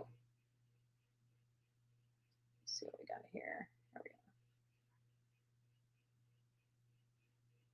go. Okay, so April C says, I have confirmed the 15th, dawn at the bottom of the driveway in the afternoon of June 15th. And I'm working on event at swimming hole. Then I can prove the swimming hole never happened that day. Very interesting. Very interesting. I hope you keep us all abreast of the updates and stuff like that.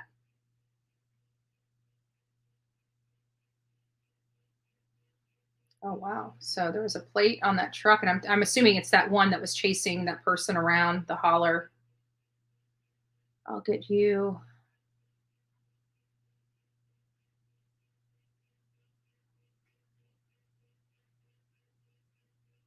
Wow.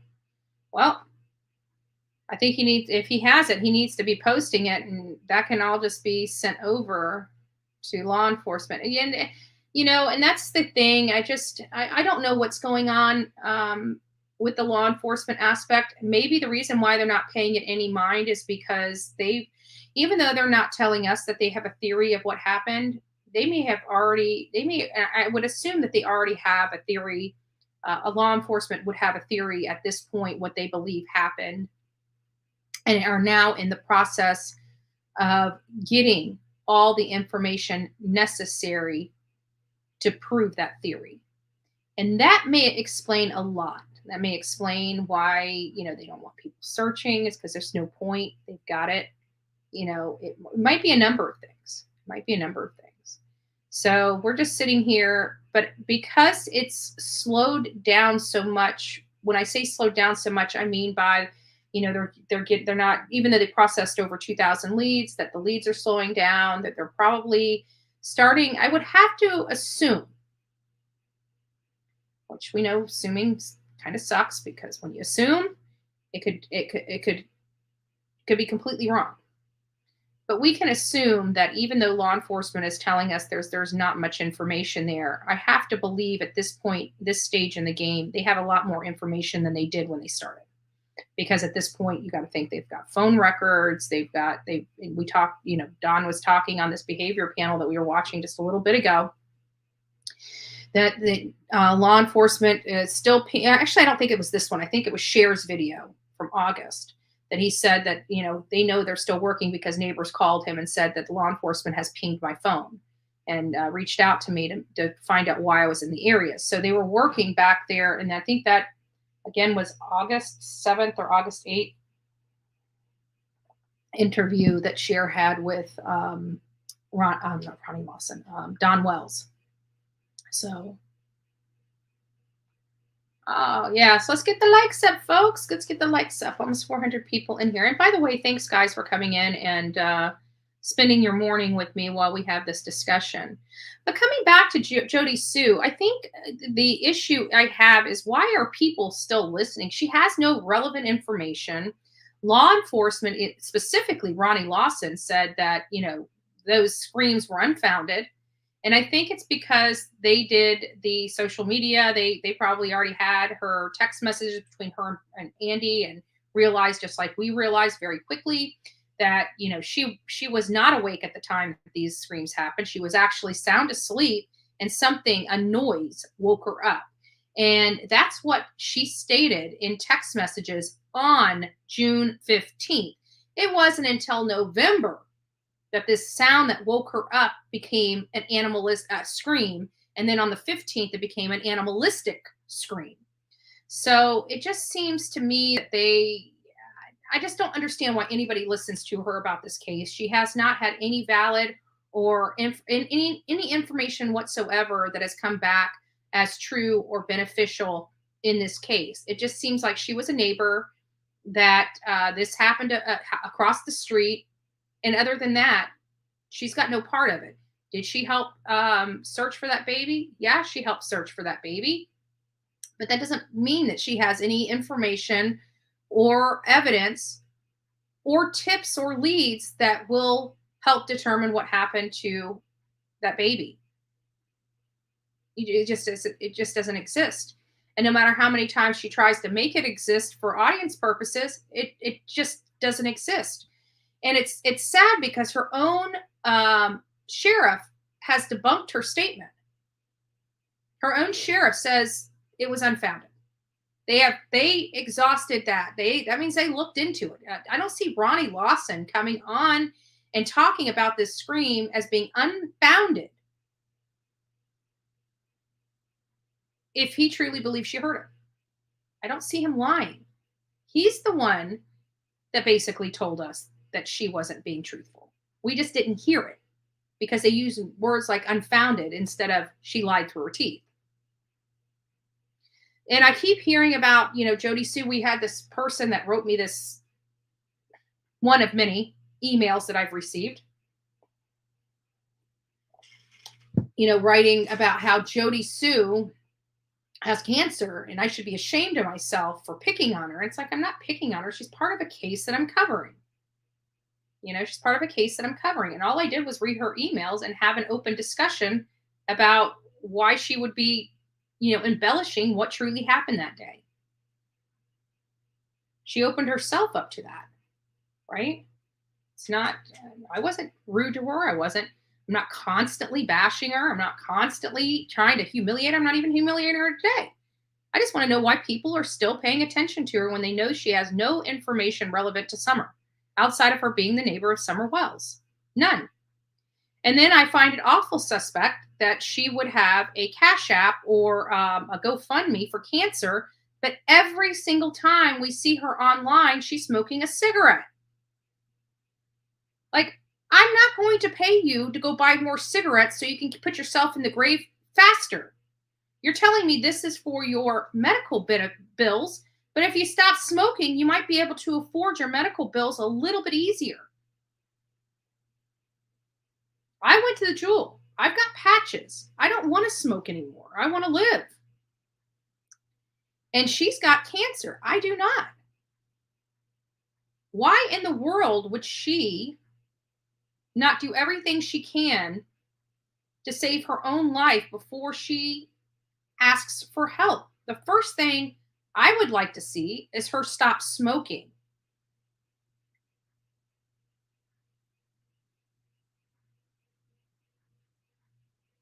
Yes. And that's another weird thing. And this is also on Cher's interview with Dawn, the explanation as to why he took this vehicle. And quite frankly, right? Quite frankly, it sounded crazy. It sounded crazy. You know what? Is when I get off here, I am going to text Cher. And I'm going to do this because obviously I've given myself homework that I have not completed. I'm supposed to go back through that interview. I wanted to ask her specific things, but I think at this point, because I'm just, it clearly I'm not going to, I've watched it once and I just haven't been doing my homework. So where I wanted to send her a list of questions I had, I just think I'm going to reach out to her and see if she just wants to either do a show over on her side or do a show over here. But I have a lot of questions related to that interview and I want to be able to play it online and her and I have an open discussion and maybe some other people, some other creators, Ziggy or Justice for All, we can listen to it and give our opinion on it, something on that effect. But I'd like to just have some. So as soon as I get off here, I'll let you guys know if she's feeling well and up for it, but it sounds like she'll be up for it. So it's going to be, I think it'll be very good. I think it'll be very good. Looking beyond in Tennessee.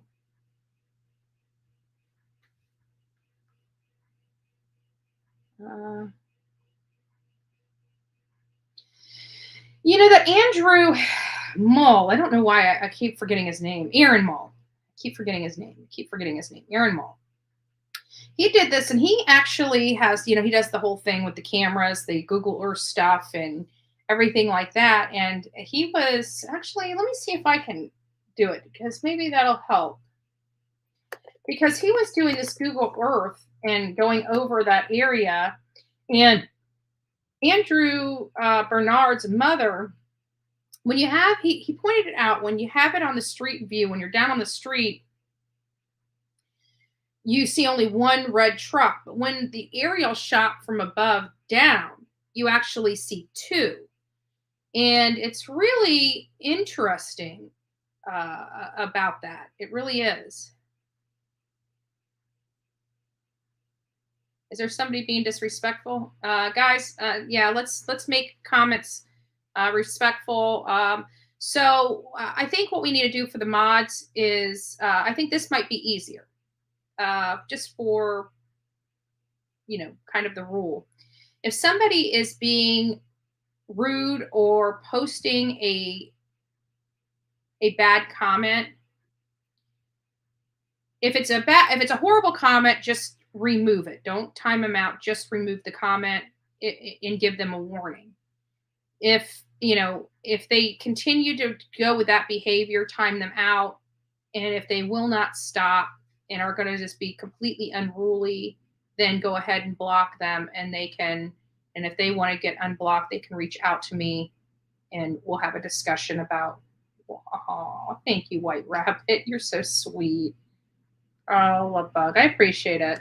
So White Rabbit is our newest member to the Bullhorn Betty channel. Thank you for the love and support. I really do appreciate it. I do appreciate it. Thank you.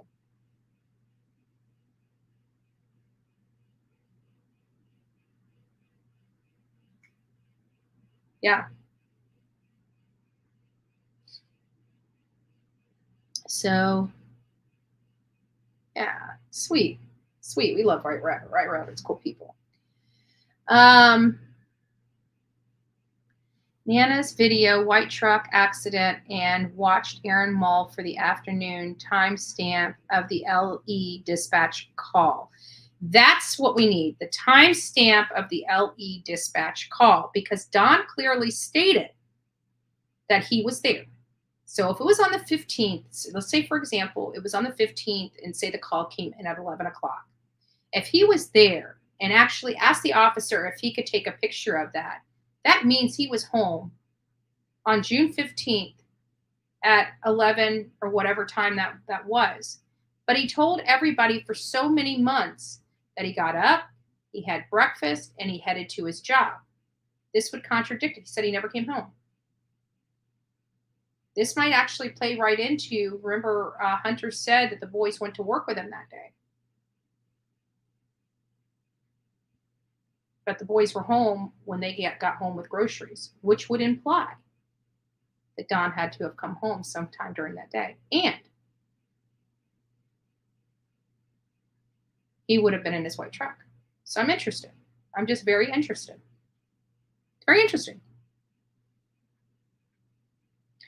So what I'm going to do right now, if it works well, hopefully we don't have too many trolls in here. We don't know. I'm going to go ahead and pull up. I gotta get down there.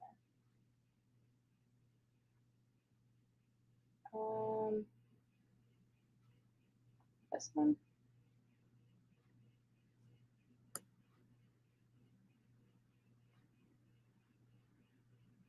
Yeah, the shirt's on.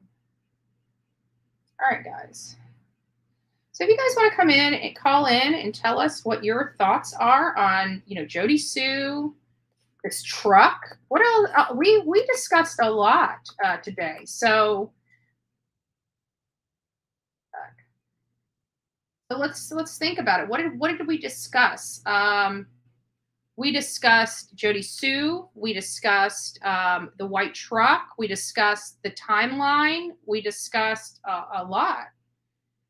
So if you guys want to come and call in, go ahead. Now would be a great time to tell us what your opinions are.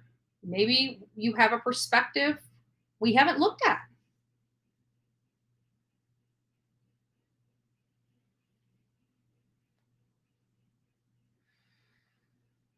Aw. Maybe give it a call. Give it a try. Might be shy, but I'm interested because you do have, Don claims, you do have some interesting perspective. Don claims that he took the red Subaru to work that day, but there was a red truck in the ditch that morning he encountered on his way to work. He took pictures of that truck while in the white truck. Does that really make sense? Oh, Miss Frankie, thank you, love. Does that really make sense? Why would he be heading to work, see a truck in the ditch, go down there, take a picture, and then drive back to his house to get the red Subaru instead of his work truck?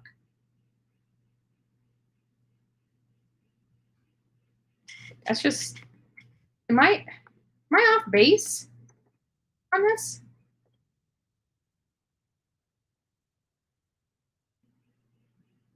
Am I off base on this? Actually, let me put it up on the banner so if people want to call in, they can. There we go.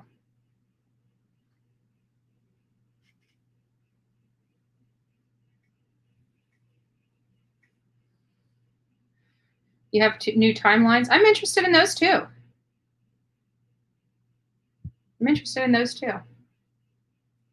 So, what's your opinion? What's your opinion on what has happened in this case? I mean, because in the grand scheme of things, in reality, we truly are basing all of our information off a few people that are in the mix. Basically, Grandis, Dawn, Candace, and Hunter. That's where we are the whole day.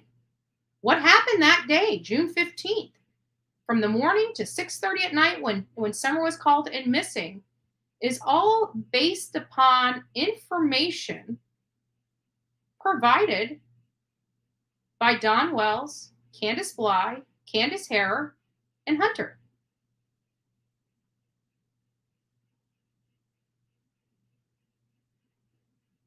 People had said that it's possible.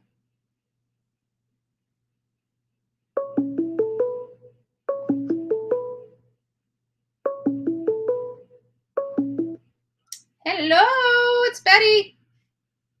Hello, Bullhorn Betty. It's April C. from Florida. Yay, she came up. It's nice to see you.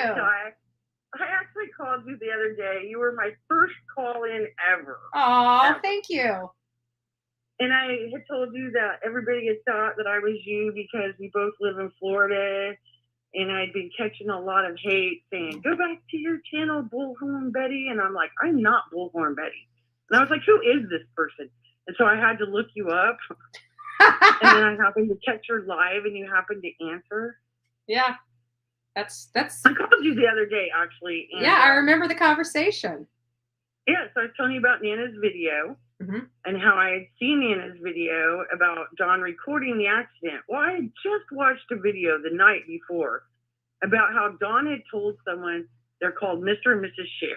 I don't remember their channel name. That's the one I'm talking about. Now listen to the voices behind the wall. Okay, he told Dawn, or Dawn had told them that the accident was at 3 a.m. And I'm like, 3 a.m.? I just seen Nana's videos where those pictures were in daylight. I'm like, there's no way that accident could be at 3 a.m. Right. So that got me thinking. So then I went back and I rewatched Nana's video again. And she says, remember I called you and said that someone named Green Eyes had sent her the actual pictures to her email. Yeah. And that was so odd. Why would someone send Nana's Angels pictures of an actual accident? Right. So then I went back and I had watched Aaron. Now, he does talk about he needs to corroborate the exact date and everything, but he talks about the timestamps, and they're between 11 and 11:45. Okay, then you have to add in the time. The police are actually on scene when Dawn takes the pictures, according to Nana's videos. You can see Dawn in the white work truck. You can see him taking pictures of the accident. But that's at 11:45. You have to add at least 30 minutes for the cops to show up. So that is well into the afternoon of June 15th. Yeah, Tama is saying the truck wreck didn't happen on the 15th. Tama, do you know when it happened? It did happen on the 15th. Okay, it did. I mean, I went through, and right now someone is actually subpoenaing the records, but someone else had already done it. Yeah. And they said they confirmed it. They told me it was definitely on June 15th. Okay.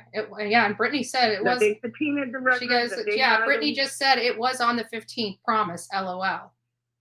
And John actually says out of his own mouth that he recorded an accident on the morning that Summer went missing.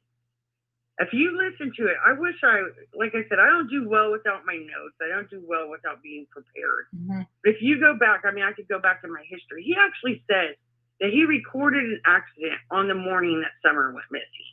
Yeah. Out of his own mouth. Yeah, I recall that. I think that has really bothered me, though, from the beginning. It's Summer's fingernails. They've bothered me from the beginning. If you go swimming, and I said this on the other live that I called in. Yeah. When you go swimming, your fingernails are clean. Yeah, they are. They're not dirty. Even if you're swimming in dirty water, your fingernails are clean. Yep. So that led me to hearing a rumor about there was an event at that swimming hole at the horse stables on June 15th. Now, the person swears to me that they've seen this event, that they can't find it, that I need to find it. So I'm going back through, and I really need help finding it.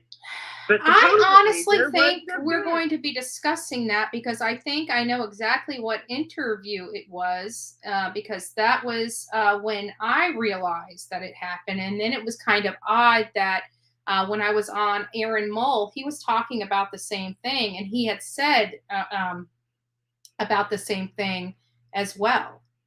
So, yeah. Well, I mean, there's so many Summer creators. It's hard to watch everyone's content. I know. It's taking so much time. 100. Yeah. There's a lot. There's a lot of people. And not just here in the United States. Like there's people overseas that is following this case and has good information and good intel. Right. Well, okay. I've actually been to San Diego myself, just to throw it out there. I don't believe Jose's dead. I don't believe it. Justice can say whatever he wants. I don't believe it. I mean, Jose Roman's not even his real name to begin with. So if they have Jose Roman in the morgue, well, that's not even his real name. Well, I don't necessarily believe that's true either because I've got him in a police report and they wouldn't have listed his name in a police report without checking his driver's license. So, well, like I said, I have not seen the actual proof that Jose is dead. As a matter of fact, I went to San Diego. And I still don't believe Jose is dead. I'm going to leave it at that because I know who's in your chat right now.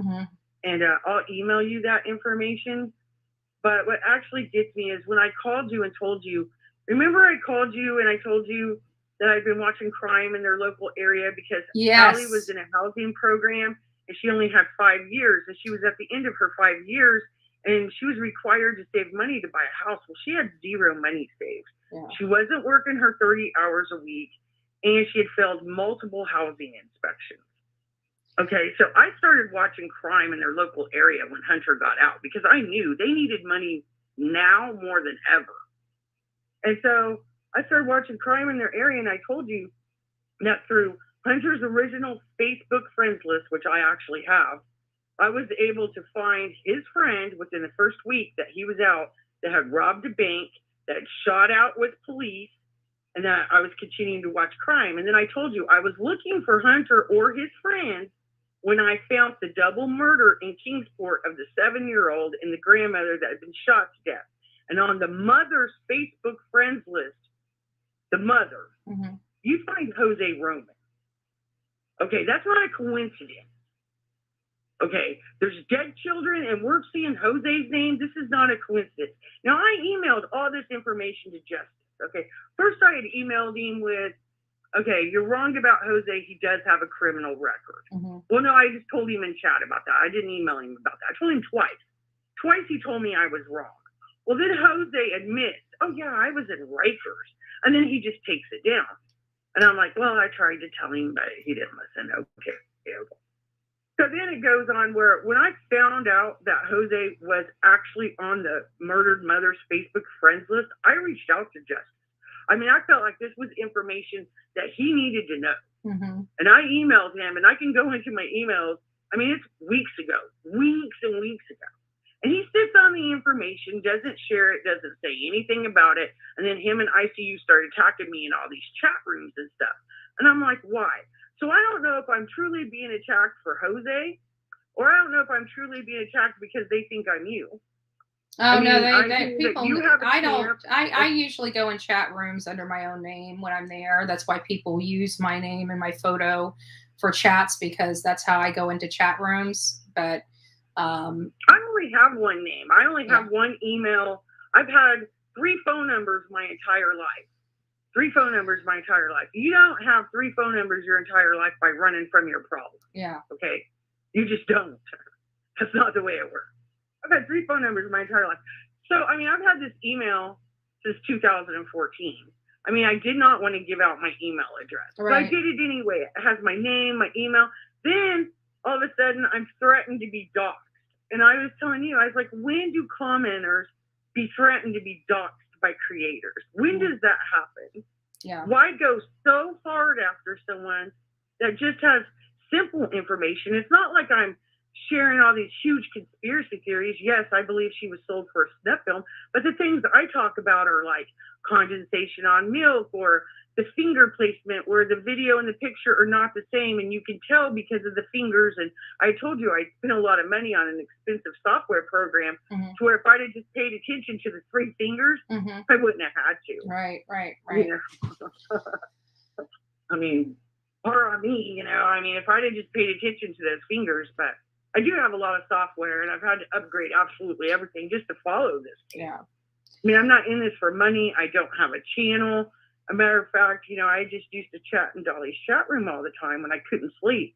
And I would hear them talk about this case all the time. But I never followed the case. Yeah. And then finally Dolly says, this little girl has absolutely no one in this world but us on YouTube. Yeah. Nobody cares about her. Her parents don't care about her. She only has us. And I thought, you know what? Let me just deep dive this case. Let me just see what I see. And yes, okay, it's true. My man does work for the CIA. Okay, it's true. Yes, it's true. My daughter does work for the FBI. But I have my own sources. Okay, I don't need my man, and I don't need my daughter to find my information. Right. Now, something that someone else doesn't know is someone reached out to me. Okay, that's very involved with everybody in this case.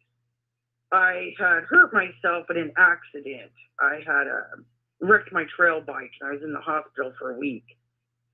And I was on morphine. And it turns out if you give me a red button, it's like truth serum. Right. I mean, absolute truth serum. And so I'd reached out to a couple creators and told them what was going on and everything, because I didn't even know how to proceed. I mean, these people found me in a chat room and said, look, if you want this information, it will cost you money, but I'll give it to you. And I was like, okay, I want the information. I'll pay the money. Let's go. Let's do it. So I'm kind of in a situation where I don't really know what to do at this point. Now, I don't know. I don't want involved in this case on a personal level. Right. I'm great at research. That's what I'm at. I'm just great at research. I'm great at seeing patterns. I'm a forensic accountant. And people think that forensic accountants, you get all this information with all, no, you don't. You get numbers. Yeah. And from those numbers, you have to see the pattern. Right. Now, you either see the pattern or you don't. And I'm very good at seeing patterns because of my job. So if you really look at Candace's postings, her recent ones where she posts, look at the pattern in which she posts. Okay, look at the pattern.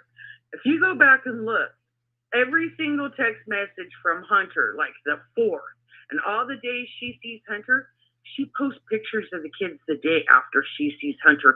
Every single time. Every single time. Look at the pattern. And then, okay, they're like, well, she only seen Hunter on June 15th. That's not true. She seen Hunter on June 4th. And that's where I'm starting to think that that's where the swimming video actually came from, was from the 4th. When her mom was in the hospital, it's the same exact day to the letter. Her mom's in the emergency room. They go swimming. Hunter has his swim clothes. Summer has some sort of swimming outfit. Right. She has to change the clothes. All this stuff doesn't happen without being planned. Then you have to think, when did Dawn get rid of those dogs? Remember all those dogs? Yeah, he there was said a he lot of got rid dogs, and I know that JLR worked very hard to get a lot of them removed early on. I think it was around December of last year. Missing. No, before summer goes missing, Dawn removes about 10 to 15 adult dogs. Before summer goes missing. How did he remove them? I don't know, and I'm trying to. If the story comes Then how do we know that they were removed? The story comes from Dawn's mouth. He said that he personally removed a bunch of dogs. But that's Then he based. starts the story again, just like he does with the accident. You know how he is. Yeah, that's what I was going to say. Anything that comes out of Don's mouth, I would be very skeptical of because. Exactly. So I'm still trying to find proof on that. You know, Yeah. when were the adult dogs removed? But then you have to think of, okay, if it's an accident, okay, this just randomly happened. Where is the mountain of beer cans? I have pictures of a mountain of beer cans outside their front door. A mountain. Yeah. There's no mountain of beer cans when the law enforcement shows up. How did they mow the lawn? They mowed the lawn. They removed all the beer cans. They cleaned everything up, removed those dogs before they called LE, but it was an accident. I don't believe it. Mm. I mean, and how much? Yeah, I don't think proof do people this need? is the first time I'm hearing that they mowed the yard and they cleaned stuff up and Yes. stuff like Go that. back and look at the pictures. See, I saved everything off their original Facebooks, TikToks. Mhm. I saved everything. Right. Well, then I wanted to make sure I didn't miss anything, you know, because I was late. to Hold the on just party. one second. Hold on just one second. TBI has Okay. timestamps, videos of all the pictures and phones. Somebody, you need to change your name because I do not take kindly to somebody impersonating me in my own chat. So, Oh my gosh. right. I'm blocked. No, you shouldn't be blocked. You're on here. Listen to the voices behind the walls. You're here. I can see you. I've heard so many bad things about you, and like you were saying earlier, not to believe like what you had heard previously about another creator. I had heard so many bad things about you. I was like, there's no way I would ever reach out to this person. But then I started actually watching you live, Yeah. and I was like, this is not the person that she's made out to be. No. I mean, you're made out to be this horrible person that's only out for money and just out. And I was just like, she can't be making that much money from this. I'm not. She just Believe me, I'm not. You Believe me, I'm pay not. enough to be a creator on YouTube. Okay, you didn't pay me enough money to be a creator. But as I'm trying to share information like about Dawn and being at the bottom of the hill, and about the beer cans, and about Melina Crawford, and about Jose, and about Jeffy. Oh my God, about Jeffy, and about Andrew, and about all of them. Yeah. The April, I don't mean to catch you information- short, but we're going on 15 minutes. So if you got some Okay. final words, I need to open this up to other folks. Okay, no, you go ahead and do what you have to do, but I just thank you for taking my call, and I thank you for doing Summer's case. Absolutely. So you have a good day. Thank you, so April. much. But yeah, if you got some stuff, send it my way. I'd like to look at it. See if there's any, if I can like I use said, any of I'm it. reluctant to email because it is my personal name, and since I did email, you know, the one creator, and then I was threatened to be doxxed with my. You other- See, I might don't want to care consider just about being having doxxed, an but here's email. the deal. My children are not biologically my children. Okay, and 20 some years ago, getting children out of the foster care system was not popular. Okay, that was not popular 20 some years ago. And the older children know they're not biologically mine because they remember, but the younger children do not. Yeah. They do not remember all that. And, you know, it's kind of agreed upon in the family that we just let that go. I mean, their parents are dead. There's, you know, no family there for them. Mm-hmm. So I'm not worried about my address being doxxed. I have multiple houses. Dox me, I'll go to another house. I don't give a shit. Right. But what bothers me about being doxxed is my children. Yeah. They're not all biologically mine. People And are that's just something stupid for that we doing don't that need to anyways. rehash from 20 some years ago with a comment that I made on YouTube about Jose. Yeah. And then now I'm going to have my children, you know, it's just not right. Yeah. And so when I hear Justice Frost speaking about all this justice, Well, let's I'm be like, nice. Let's be nice. well, for what it is, I know he's in your chat. I know he's there. And I know he can hear me. But you have to call it for what it is. I mean, if the information is telling you one thing and someone sends you information and then you follow them, and I see Room followed me into chat rooms to where I begged her to leave me alone. I've got them. I beg Trisha. Okay, well, we're getting off topic, so let's just we'll call back tomorrow. We'll dive further into. Not want to reach out. That's my point. It makes people not want to reach out. It makes people not want to get involved. They don't want to share information. They want all the information to themselves. And I'm trying to share my information with absolutely anybody that will listen. Yeah, send it over. I'll take a look at it. It's something I can use. I definitely will. All right, thank you so much. You have a good day, Miss Betty. You too, April. You take care. Bye-bye. Bye. So there's one perspective. There's some more information. A lot of people have, thoughts. And so curious about other people's thoughts. Call in. Let me know your thoughts about this case. What do you think? I mean, there's a lot of weird anomalies in this case that do not make sense. So, chicken wing, no, I didn't. No, I didn't. And I'm sick and tired of people blaming me for that. Thank you. So, Cher, are you and Mr. Cher? Everybody's been praying for you, Cher. Everybody's been praying for you, Cher. So we hope that you're doing good. I believe she said she's feeling better. I think I did see a text that she was feeling better. She said that she came in. She was wondering if she was blocked, and she's not blocked, because I remember at one point, we are feeling better finally. Yes, thank you guys for asking, she says. So if anybody else would like to call in, and now would be a time, because we're already over our 2-hour mark, but I'll keep the phones open just a little bit. That has been brought up. That has been brought up. And she wasn't and I just found it quite odd with the Chris McDonough interview when she was at the water hole within just a few minutes of everybody, within just a few minutes of her conversation.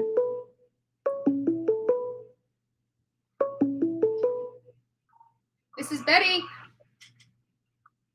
Hello? Hello. Yes, I'm calling Andra. What's your name?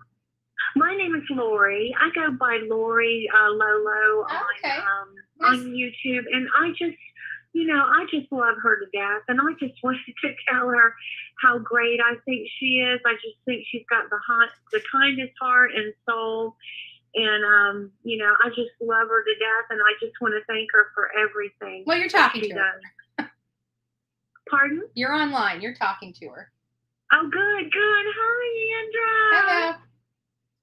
Oh, I'm so happy to talk to you. I just love you to death, and I love your channel. And I just can't tell you. I just think you're just got the sweetest heart and soul. And I'm sorry that you have to go through what you've been going through. It's not fair. And I pray for you every day. And I'm in Florida too, and I would love sometime to have dinner with you or meet you. I just think you're just wonderful. Oh yeah, I love meeting people. I would absolutely love that. Reach out to me on bullhornbetty@gmail.com, and we'll schedule something depending on the hours, because I travel all over the state of Florida as is. So even if I can't go right away, I'll have your number, and when I'm going to that side or in that area, I'll happily meet with you. That'd be fun. Oh, please do. I'm in Jacksonville, Florida, and you're in Manatee County. Yeah, I'm a little ways away, but you know what? I am going to Rogersville, Tennessee in a couple weeks, so who knows? I got to drive right through there. I would love to go there. I don't think that I will be able to go, but I've been following the Summerwell story ever since last June, and I tune into you every day, and I just love you to death, and I just think you're just the greatest. I appreciate it. Thank you so much. Yeah, it's nice to hear kind words. I gotta be honest. I know, and I don't think it's fair what you're going through. And personally, I'm an empath, and I can feel emotions in people, and I just think it's so unfair. And, I'm just so glad that you have a channel, and I just love watching you. Yeah. your morning coffee. And, I just think you're awesome. And, for you to do the Gabby Petito, what you did there, and the summer wells, and getting out there in the hot sun and searching for people, and I just think you're amazing, and I just wish I was just like you. Oh, thank you. Yeah, I don't wish that what I have to deal with on a daily basis for anybody. I really don't. It is horrible, and but we just keep moving forward. We forge ahead. We will continue to do so because at the end of the day, it's not about me. It's about these stories. It's about the victims. It's about the people that suffer, and we try to bring light to them. We try to do what we can to help in any way we can, even if that means, getting blisters on our feet because we search for somebody for 2 solid days and horrible terrain. I know you do, and I just love Olivia and her mother, and JR. All of you are just wonderful. Yeah. And now that I got you on the phone, I'm trying to think if there's anything else I can say. But I mean, my real name is Lori. Don't. You don't want to do that. You don't want to do that. Don't do that on here because people will attack you, and it's just don't. Okay, I'm sorry. Don't do too much. That's all I'm saying. Yeah. Okay. Yeah, I understand. I didn't know. I have my TV turned down, so I don't even know if it's even playing on the TV. No, you're good. You're good. But anyway, I just think you're great. And these people who are giving you a hard time, it breaks my heart for you. And like I said, I pray for you every day. And I also pray for these trolls because they really need it. Yeah. And it's all about the kids. And I think what you do is I think you're brave and you're just absolutely amazing. Yeah. I appreciate it. Thank you so much. You have an amazing day, and I can use all the prayers I can get. Well, you've got mine always. Thank you. God bless you, Andrea, and I love you. Too. You have a blessed day, honey. Absolutely. You too. You too. Thank you. Bye. All right. Miss Cher, come on up. Come on up. I'd love to pick your brain. Love to pick your brain.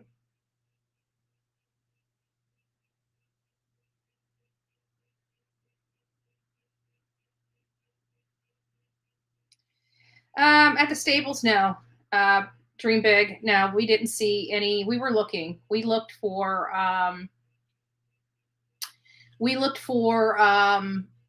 cameras. Every place we went, we looked to see if there was any cameras, and there were none.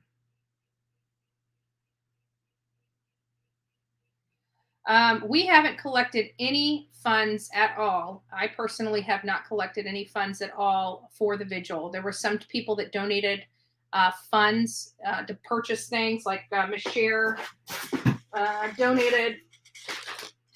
Did I just miss another call? Oh, no, I didn't. Donated the glow sticks. We bought the glow sticks with her money. Dolly sent over money for the balloons and the lanterns. And of course, I donated a few things: the helium tank, the candles, and other stuff is being donated by me. But Kitty, I've been live today, tomorrow. Okay, here we go. Hopefully, this is her. Let's see. This is Betty. Is this Cher? Yes. Hey. I had to call in. I just, honestly, someone said it in chat. You won me over because you actually remind me, too. They said you remind them of Beth Chapman, and you absolutely do, and you just won me over. I've been getting mad hate for being in your chats. I don't give a shit. Oh, thank you. Thank you. Actually, what's funny is I am friends with her nephew, with Beth Chapman's nephew. Oh, are you? He calls me his second auntie. That's awesome. I adore that. My youngest name is Leland, so I've been obsessed with the family for years. Justin Behag is my friend. We love our Justins. Mm-hmm. Oh, Justin. Oh, that's awesome. Yeah. Awesome. Well, I just wanted to say good morning and also thank you to you and all your viewers for being so kind when I wasn't always kind. I really appreciate that. I don't deserve that, but I just wanted to thank you. I think you're awesome. I love you. I mean, I think when I first got on here, we didn't know who was who, and you guys didn't know who was who, and I think it just caused a problem, and I think our guards were all up, and the hate was horrible. I've never, we got a little bit of backlash, for the Kylen Schulte and Crystal Turner case, but nothing like we have trying to cover the Summerwell's case. It just really, a few creators really made it a horrible experience to even cover. Yeah, it's wild. Yeah. I think it's because my thing is, I started my platform I worked with a girl who's called the Fatal Beauty out of Texas, Rhonda Glover. So I worked with her really closely and her family for 3 years, and I've gotten all kinds of threats. And then I dabbled in the Chris Watts case, and you're right, there's nothing like the hate and emotions in the Summer Wells case. And I think it's because in most cases, we know, unfortunately, people have passed, and we know that. Right. And with Summer Wells, we don't know that. It's a missing child, and none of us know what happened. And I think that's what makes everyone so on edge. And it's really bringing people more to bashing each other than it is to helping her. And it's just like, it makes me so discouraged. So it does. It discourages a lot. But, at the end of the day, what keeps me going personally is the fact that it has nothing to do with me. This is not about me. This is about a young child. And I will, no matter how much hate I get, I could be the most hated person in the entire world if that's what it takes to help find answers for a baby child. And I will not stop, and they can shame me until the cows come home, and I will still be on here fighting for Summer Wells. That's what won me over about you. You just didn't stop. We had assholes with their ticker on to watch how many subs you lose, and that's when I was like, oh, this is disturbing. Like, I'm gonna give her a real shot here, because this is disgusting. Yeah. And that told me she's got something that everyone is just jealous of. So I'm gonna give her a fair shot. And yeah, no, that's what I love about you. You don't stop, and you keep going, and it's screw what the other people think, but you also don't let them get away with it. And I love that, because some of them people need that wake up call as well. Yes, they do. Yes, they do. And it's unfortunate that it comes to, they push it to the extreme, and then they, when things get to the extreme, they cry about it. But it is what it is. I don't want to get too much into the weeds with that, trying to keep it light over here.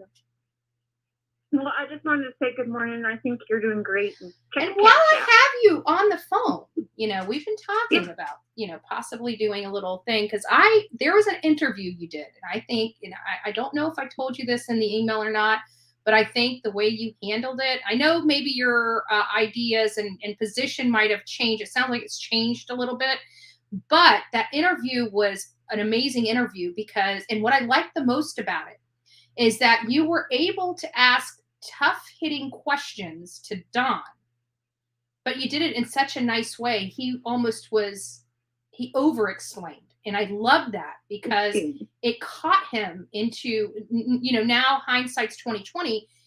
When I look back on what the statements are now as to what the statements were back in August, when you spoke to him, they were, there's a lot more questions I have. And so I would actually like to go through that interview with you. I would like to do it like on a live panel, whether it's on your side or my side, but I'd like to go over that interview with you. I think it was August 7th, I think is the date. It's August 7th or August 8th. I can't remember which date it was, but it was August 2021.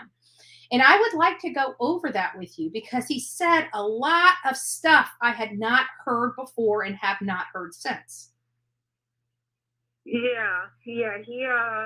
I've been going over it again and again, and every time I'm like, oh my God, I think I was a little in, I don't know, shock or something, because there's some things he said that I'm just now like, holy shit, he said what?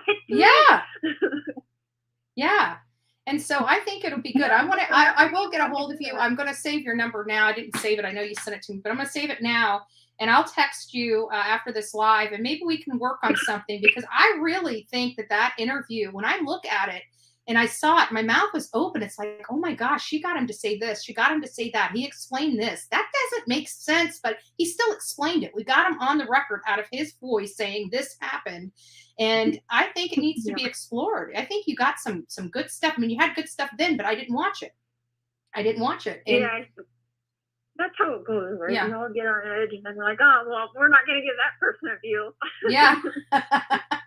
Right. But I'd definitely like to whenever you explore want to that. do that. I know, and I'm starting to feel better. So next Saturday, I have a special live I'm very excited about. I have a friend who's married to someone who's in Washington, actually, who was arrested when he was like 16 or 17. And I think you probably know, in Washington, there's no parole. And so he's been in there 20-something years. But now he's getting resentenced, and I'm super excited. So he's going to come on. He is actually a lifer, you know, in prison in Washington, and he'll be live on my channel next Saturday with me. So that's the only time I really have planned. I haven't planned much with being sick. So whenever you want to do that, I'll be down.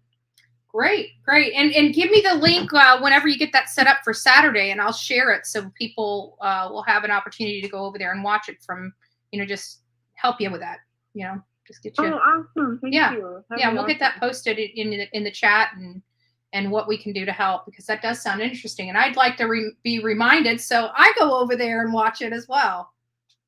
Yeah, if you have any questions, I'll shoot you the links. I did send you my phone number, but now you've got it, and so we can text, which is easier. And yeah, if you have any questions or anything and want to pop up on Saturday and ask them, you sure can. Oh, I appreciate it. Thank you so much, Cher. I hope you and Mr. Cher start feeling better really soon. And it sounds like you're getting better, but you're not 100%, I'm sure. Yeah, starting to, finally. He's back at work, so that's a plus. Oh, very good, very good. Love it, love it. Well, take care of yourself, and we'll chat soon. Have a good day. Bye, guys. Bye. Oh, so that was sweet. We got a little visit from Cher. Yeah, absolutely. Anissa back in the house. Nice to see you, Anissa. So yes, I do. Let me put my banner up. Where is my, oops. There we go. So Venmo's Bullhorn Betty, Cash App is Starbaby2 ALG, and PayPal is Bullhorn Betty for those that are interested in contributing to this channel. White Rabbit's sister, I couldn't believe the stuff that I heard. I've heard her saying she's really, I walked into a conversation there. So it looked like that Karen person was hidden or blocked or something. Karen, I am, first of all, I'm not sure who blocked you. If it was me, it was probably because you had a crappy comment or you were being a troll in my chat. I don't know. I don't know which. If it was from somebody else, you need to ask them. I don't know. But I did block, I only blocked one person in this chat this morning, and it was because they came into my chat with my name on it. You do not impersonate me in my own chat. You're a freaking idiot.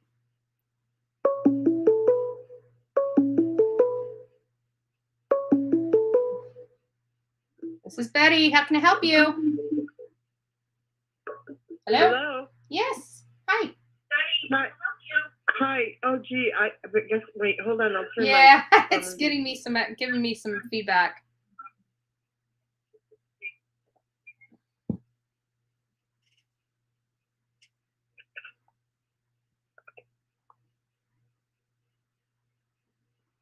I saw an interview that's bugged me for a long time. Don's coworker said he went to a job where they were supposed to pour cement under the four corners of a house. And when he got... You're breaking up a little bit. Oh, I'm sorry. Yeah, we live in a very rural, upstate New York dead zone. But I also live in Florida for 6 months of the year in Sarasota County. That's my backyard. I'm not that far from the county line. Yeah, and we're in Northport, so. I almost bought a house. In Northport. I actually put money down on it and everything before I bought this house here. And I still wish, but the floor plan sucked worse than this floor plan here. But it had a pool, which in Florida, everybody loves to have a pool. I kind of wish I would have went with that. Yeah, that's what you got to have. I wish I had one. Anyway, sorry, that's just a tangent. But talking about the concrete and pouring, what did you find out from the coworker? It was just something that, sometimes when you hear something, it kind of goes right into your heart like an arrow. Yeah. And you just sort of have a knowing. Something that perked my ears, and I said, why haven't they dug up the four corners of that house? Where is that house? Mm-hmm. We went to that house. And when, what are the dates? I didn't see anything about dates.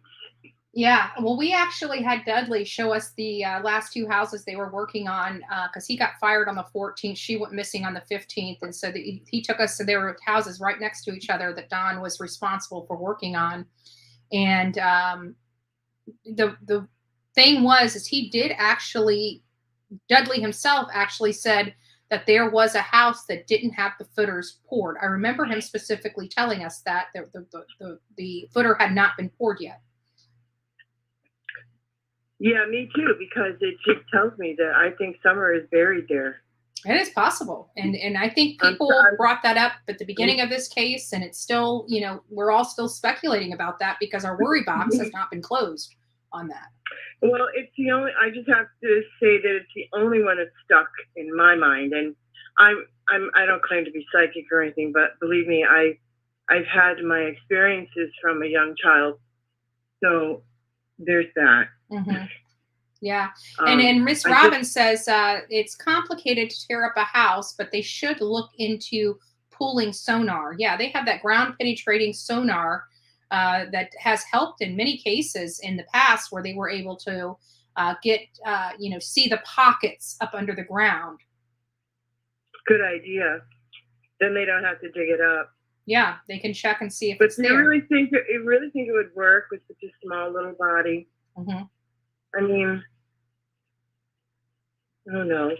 Well, you got to remember, even Captain Coop with the Churchill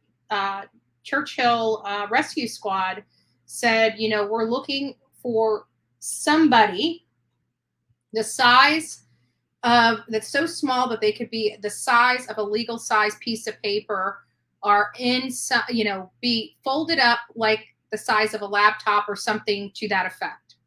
And that kind of was very telling. And that's what would show up? Yeah, because she's so small. She could be. Oh my God. And they would see that in the penetrating.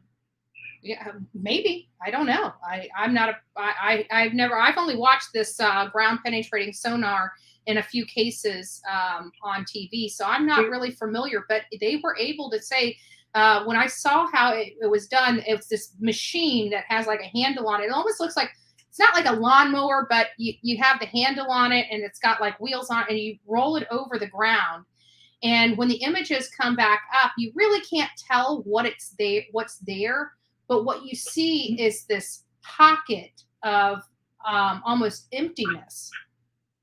In that pocket of emptiness is they're concerned because under the ground should be, packed. So to see a pocket in the ground is a little, is not normal. And they were able to dig, they knew specifically because of this ground penetrating sonar, they were able to specifically identify this pocket, and they're able to dig it up and see what's in that pocket. And in this particular case, it was a woman that was buried underground, and that's the pocket, and it was the size that it could have been to make that pocket. So that's why they decided to go ahead and dig it up. And so I've only seen the work done, I want to say maybe 3 times in my life where I saw the images. Yeah, well, I've seen on TV where they use it for like archaeological digs and stuff like that. And then also there's another crime And the guy, that's what they're using to try and find this woman's body that they think is buried. Mm-hmm. I can't remember all the names of who that is. You probably have some thought will come to your mind about who that is, but they're going to use that kind of equipment to see if she's there, buried. I can't remember. It's out west or something, maybe. I'm sorry, I can't remember the name because they're all important. Yeah. But okay. So nice talking to you. Yeah, and call back. Yeah, I think I like well, the phones because it seems people, they're a little apprehensive to be in the video, but I find that is calling in a little more comfortable for you? Well, I have to admit I hesitated because I feel foolish because I have followed this case, but I have a life too, and you know what I mean. Life goes on, and I tune in here and there when I can. But like I said too earlier, we live in a dead zone, so we don't get good service here. Yeah. Well, I appreciate the call, and please don't be a stranger. Call back anytime. We love perspective. Love perspective. And well, do you know, like, if there's any plans for that to happen, and I don't. What could we do to help make that happen?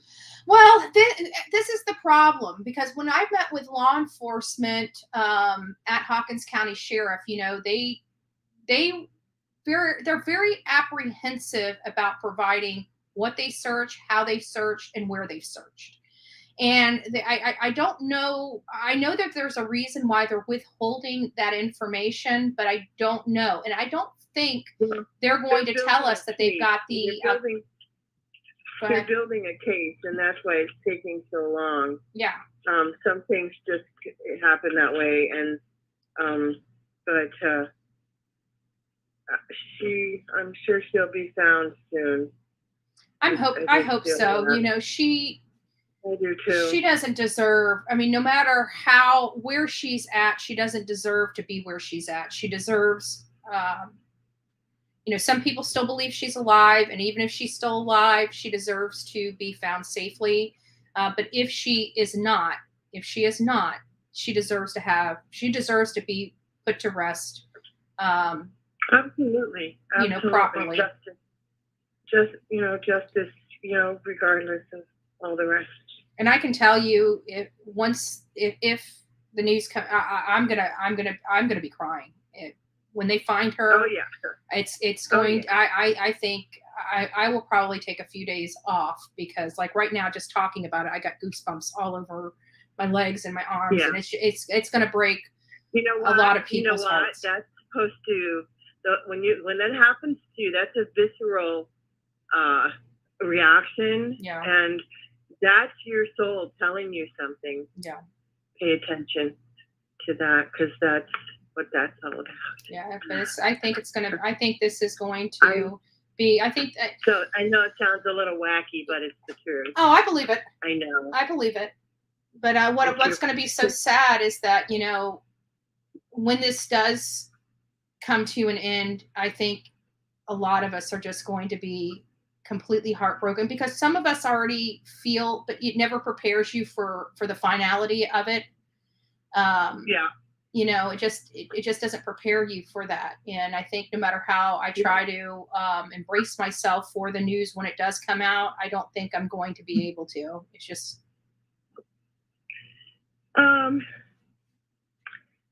Yeah. I think I've already mourned her. So I guess that's in my heart. Yeah.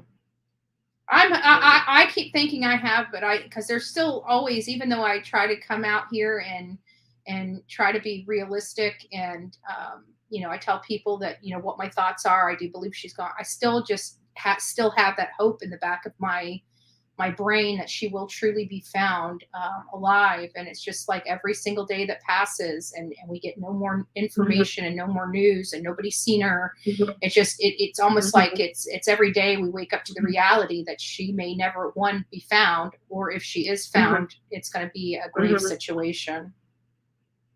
Well, I pretty much have always felt that it was an accident, and that they panicked and covered it up. I guess in my mind, because I have a different mindset, I guess. I kept thinking, why would they cover it up? What's the point? It's an accident. An accident is an accident. And so what's the point of covering it up? Why do you have to cover it up? Because I think it had to do with they weren't just at that water hole doing nothing. I think they were all, it's very possible that Candace didn't sleep the night before, or, that they were already under the influence and, something happened. I mean, there could be a lot of stuff. And of course, if you're under the influence, you're not thinking clearly. It might have been one of those things, because one thing that Don did say is that he had been up for days when he had, and that's the reason why he couldn't take the polygraph test. And I'm thinking, well, they asked you for the polygraph test the next day, so why were you up for days if it was just, you know what I'm saying? Like, absolutely. Well, that's just that people, if you listen closely, people tell their truth. Yeah. And that's a truth. And that's a red flag. Mm-hmm. That's a warning. He's lying. There's something, that's my first thought, and it's been screaming at me from the back of my head from day one. When I saw the pictures of her in the back seat of that car, I worked in the health field my entire life. Mm-hmm. I know a dead body when I see it. I know it because I know it. It has nothing to do sometimes with what I'm looking at, like the blue fingers, all that. I didn't see all that. Mm-hmm. I saw it differently in my mind because I've seen death so much. Mm-hmm. That I sensed immediately that she was already dead in that picture. That was my very first, before I saw it, I got to be honest with you. When I first saw that photo, that was the immediate thought that was in my mind. Literally immediate thought. Even through all the rest of all of this, I have not ever let that go. That did not go, if you know what I'm saying. Yeah. That was my first, also, like you just said, first indicator that something's really wrong here. Yeah. I just remember seeing that. I'm like, that's odd. And I remember those words coming out of my mouth is, she looks dead there. And I'm just like, oh no, it can't be, you convince yourself. Mine was a very visceral body reaction to it. So that's why I just sensed that and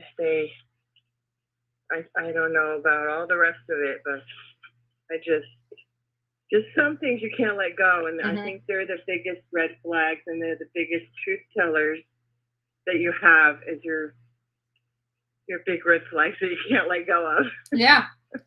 Yeah. But we're all going back. It's kind of crazy because I'm watching the, the news cycle, and it's like a lot of this stuff we're talking about now, we talked about way back then and kind of debunked it. But, because of, the cycle, we're back to talking about some of the stuff that we talked about back then.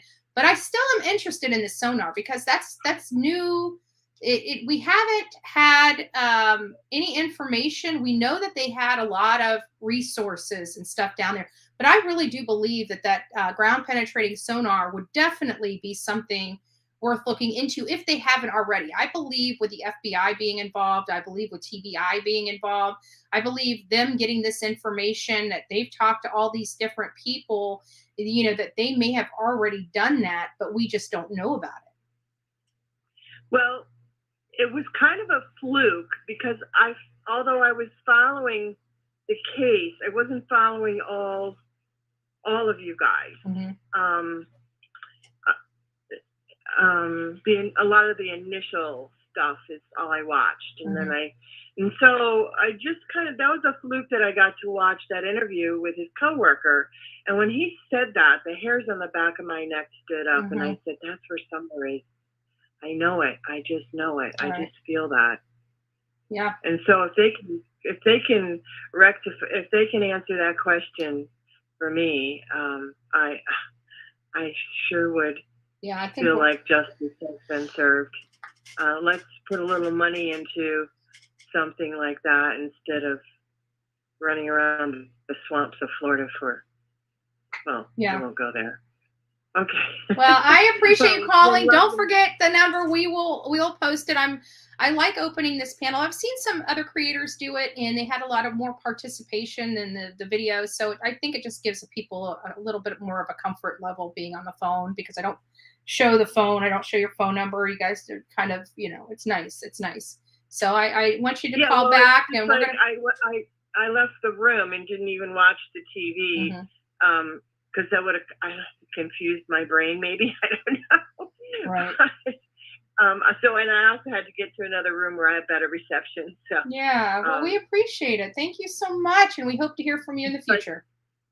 Well, it was lovely speaking with you, and I hope that I really hope that they do something like this, because it would show. I think it would help also show some hope that the law enforcement get a little bit more involved in what people have to say. Mm-hmm. I mean, they're supposed to be here for the people. Yeah. If that's what I can say. Say. And I do hope that law enforcement does start, giving us a little tidbit of information going forward. That there's some stuff that would not affect the integrity of the case, and I think, the whole world is watching. But I still think the double-edged sword of them giving any additional information is it's going to spark people talking again and people calling back in. And I have a funny feeling at this point they have a good understanding of what happened that day. If nothing more, they know pretty conclusively where Hunter and Candace went that day. I think that they did at least have that information. And, and they do have a good timeline for them because of the subpoenas and, talking to these places and getting, these places, even though it's a rural area, some of these places have those closed circuit cameras in them at the Dollar General, the dollar store, Walmart. Catch 22 has cameras in there. Hippie House has cameras in there. The discount store has cameras in there. So Sonic, I'm sure, has cameras. I think that I think at this point, if nothing more, law enforcement has a good idea of a timeline. Now, the question would be, there is a gap in time. There's a gap from the time they started out that morning to the time they got home. There's some holes in that story. And from the time they got home to the time that Summer disappeared, there's holes in that portion of the story.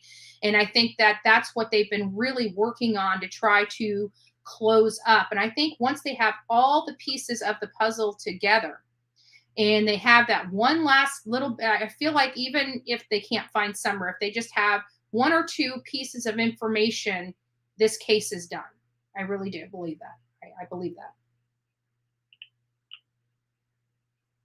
Yeah. Yeah, it does seem like some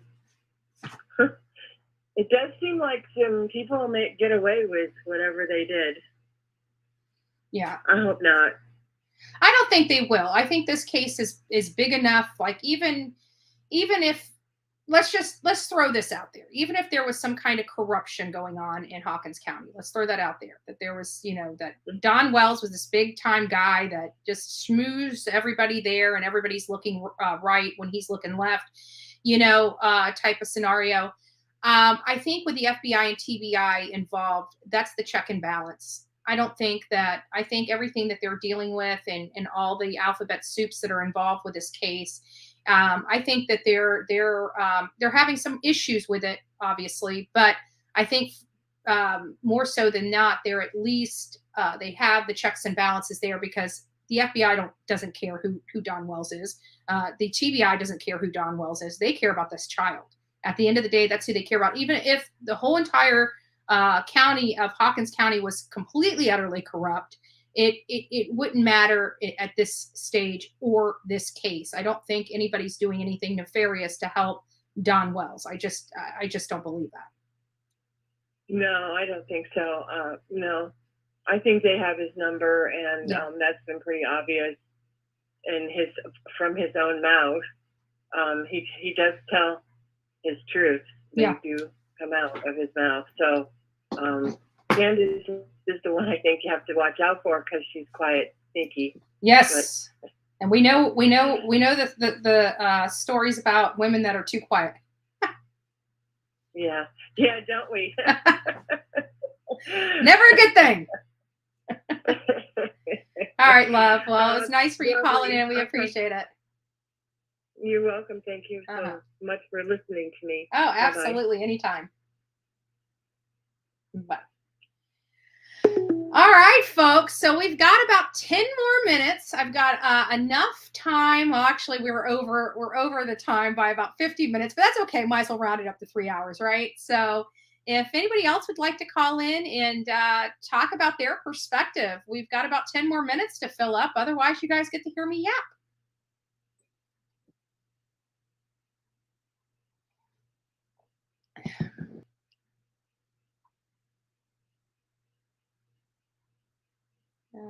Candace texted Dolly. Yes. Oh, and just to give you guys a little tidbit of information, because first of all, Dolly got some backlash when he shouldn't have gotten the backlash because he was not the only one that received a text. Just for a little clarification on that text message from Candace, people gave him backlash because they're like, "Oh, you called so and so first," which is not true. He received a call, but he didn't even see that text for 45 minutes after it was sent to begin with. So when he spoke to somebody, I think he said this morning that everybody thought he was talking to Molly on the phone when he wasn't. He was actually talking to BK. Believe it or not, he was on the phone with BK because apparently BK had received a similar eerie message from Candace that day as well.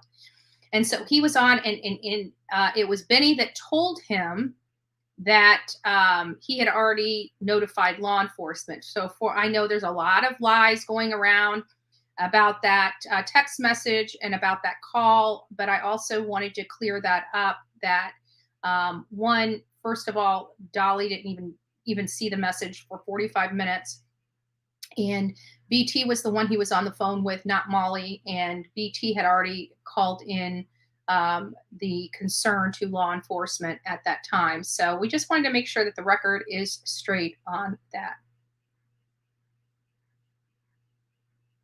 I agree. I agree with that assessment, April. That's what I've basically what I started this whole show about this morning was Jodie Sue, and how, it appears that Jodie Sue, one, has no information about this case whatsoever. I mean, other than she looked for Summer Wells, that animalistic type of scream was nothing more than a noise that woke her up from her nap.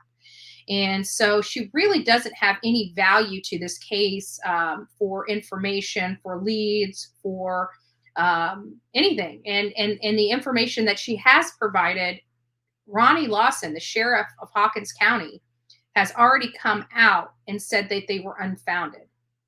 And I guess, he doesn't want to say she lied, right? So the next best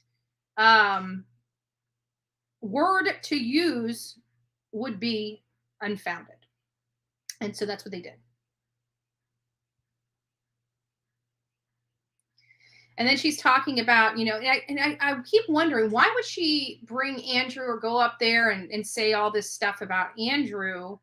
And it's like they have this love-hate relationship with each other where they like being around each other. They still talk to each other. They still da-da-da-da-da. But then she goes on her panel and says that he said this about, body and da-da-da-da-da-da. And it's like, what is her motivation behind that? Like, if you truly thought that about your ex or your significant other, then why would you still be talking to them on the phone? Why would you still be? I mean, you're not talking about a issue between you and them, like just an argument, a fight, whatever. You're talking about somebody meeting their demise and somebody moving somebody, and not only that, but a child. I would never have anything to do with them again. And I would have a court order for my own kids so they would never, ever, ever be around them again. There it is, Mama Bear.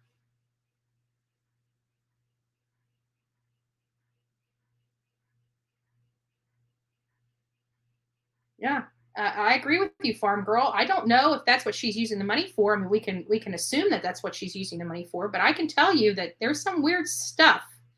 There's some weird stuff going on with not only her story, but her whole reasoning behind, this YouTube and dragging this stuff out and trying to play hillside bully. And if you come here, we're going to mess with you. We're going to do this. Well, you're one voice out of many voices. And I can tell you the voices out there in Hawkins County want to find this baby girl. They are concerned about this baby girl. These people are moms and dads and grandparents and everything like that. Hello. This is Betty. Hello. How are you? This is Mama Bear of 10. Oh, Mama Bear of 10. It's so nice. Man, you've got a house full. Oh my gosh, girl. I sure do. I love it though.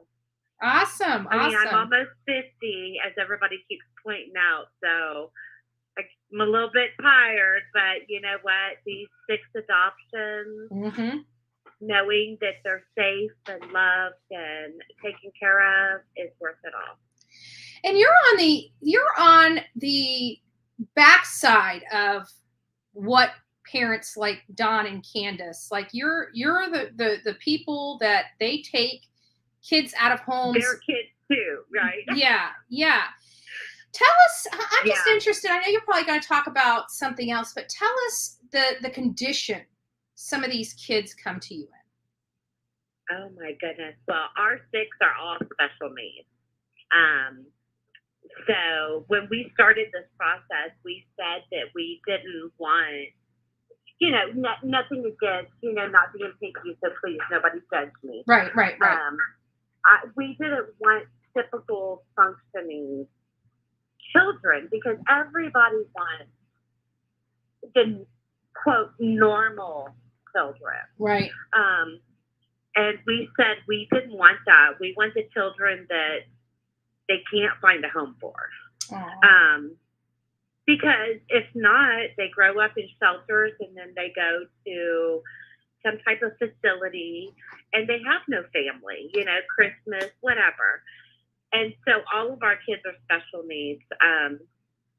We have autistic. We have our last little guy, bio never got treatment, and he was born with congenital syphilis.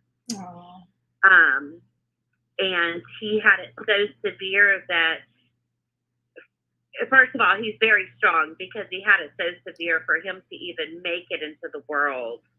He was a little fighter. And he had to have 2 rounds of the 10-day antibiotic treatment because his titers wouldn't come down. So we have to keep an eye on everything because, like the neurologist said, or the genetics and infectious disease, everybody has told us that the damage has already been done. Even though his numbers are gone, he's at a 0, praise God. The damage has been done with he can go deaf or blind at any time. And we have one that he was literally tied up and bound. He came to us at 18 months. He is 8 now, and he still has the scars around his ankles from being tied up and bound. His little brother that we also adopted, due to drugs, she had him premature at 25 weeks. He was born at 1 pound, 13 ounces. He had to have a lot of surgery. But you know what? They are thriving here.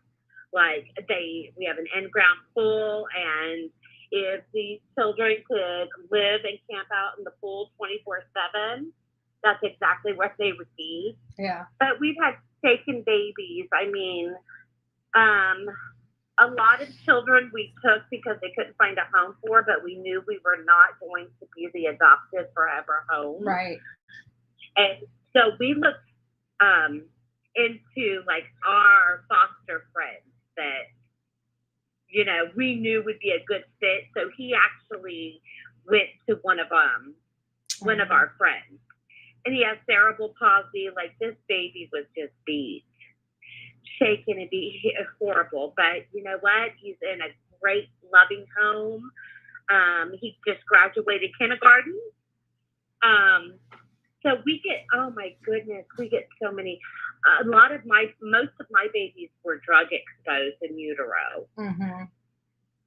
You know, drug babies, you know, everybody tries to tell you, oh, drug babies this, drug babies that. No, it's not true. Every single drug baby is different. Yeah. This baby over here may love to be held and cuddled, while this one over here does not want to be touched and wants to sleep in a dark room. Right. There are many babies that we have a huge walk-in closet, and we put them right there as you walk into our closet, because that was the darkest place. Right. If not, they get sun and light, and they just start screaming. Right. But you know, I mean, our oldest, he was shaken, and he now has autism. He is 13. He was our first adoption. Mm-hmm. So I mean, there's so many horrible cases that you see on TV, and you're like, oh my gosh, that is so horrible. I'm glad that stuff didn't really happen. It happened. Yeah. The absolute worst that you could possibly think of. It happened. And we didn't know that until we started this journey. And, you know, I had my tooth tied. My children were older. Mm-hmm. We were done. But we had seen that they were sending like newborn babies to shelters because there was no foster home. And we were just like, no, that's unacceptable. That is when they're supposed to be bonding and learning love and what it feels like to be loved. You know, that's where it starts. These children go years and years without that. You know, not only is that very traumatizing, but they grow up not knowing how to receive it or give it. Yeah. And so that's why we stuck with our little guys, because we wanted to try to break the cycle at the beginning. That's a great idea. Yep. You know, I mean, but there are tons of teens, and they're good teens. I'm friends with our agency owner, and they call it the village, but there's several houses, and she takes the older kids. Mm-hmm. And these are good kids. You know, it's not their fault. They didn't come into care because something they did. They came into care because of what their family did. Absolutely. And a lot of people don't look at it like that. They look at it like, oh, they're older. They have so many issues. Well, yes, but it's not their fault that they come with all this baggage. Yeah, absolutely. And you know, it takes a little while it takes longer to break through with the older kids. Mm-hmm. Because they have lived through so much hell. But, you know, once you break through, these are good kids. Yeah. And in Texas, they get free college. That's wonderful. And, you know, it helps them exceed and absolutely, and breaks that. I think it does break that cycle, because the more educated you are, this is statistics. This is nothing against people that aren't, you know, that don't go to that second type of education and stuff like that. But it is proven that people with college education, they're more productive in the world. They make more money. They're more productive members of society. It breaks that cycle. And that's what it's all about, is breaking that cycle. Yeah, I agree. In Texas, you know, I mean, because a lot of parents, you know, they think about the 18 years plus of, you know, raising a child, or how many ever years it is that they get the child. You know, you get a child at 15, you're like, how am I going to pay college in 3 years? Well, you know what? it's covered. They get to go to a college, and they get to have a family to come home to. Mm-hmm. You know, so they get the best of both worlds in that aspect. But, you know, I mean, our home is closed now. In Texas, you can't have more than 6 under the age of 18. Gotcha. And we have our 6 adopted, and then we have our 4. We have 4 biological. We lost our second one to SIDS, but we still count him in our children. He's ours. Yeah. And so our home is closed, and it kills me that we can't help anymore. I mean, I know we can help in other ways, but it kills me whenever I see, you know, these posts that, oh, you know what, 2 came in. I mean, just the other night, a newborn baby and a 14-month-old sibling had came in, and they could not find a home. Seriously, like there was no homes. Everybody they called, they could not take them. Yeah. I have a hard time with that. Yeah, it's sad. It's you know, sad. But I can tell you the sentiments of our chat room is we need more people like you out there in the world, and your story is absolutely amazing. And you know, we thank you. I think anybody here thanks you because it's a calling. It's a calling that people don't understand. And you not only took that calling, but you went well beyond the call of duty with these children. And, you know, bless you and thank you. They did, I just did my parenting role with them. They changed us, Andra. Aww. They changed us. Like we had these one-way glasses on, you know? Mm-hmm. But as you start taking these children in, like, it opens your glasses up a little bit more. Like, we were always in such a rush. Mm-hmm. Like, oh, we got to do this. We got to do this. We got to do this. Well, whenever we got our first one in, he's autistic. We had to learn to live in his world because autistic children are not going to adapt to your world. Right. Good point. So he made us stop and smell the roses a little bit, you know? Mm-hmm. Like, he made us slow down and look at the world differently. Like the way that he would just look at a bird. Mm-hmm. We never saw that from our own eyes. Right. You know, so each one of these kids has given us something. Our little boy who was tied up and bound, let me tell you, I am not even joking. I am human. Mm-hmm.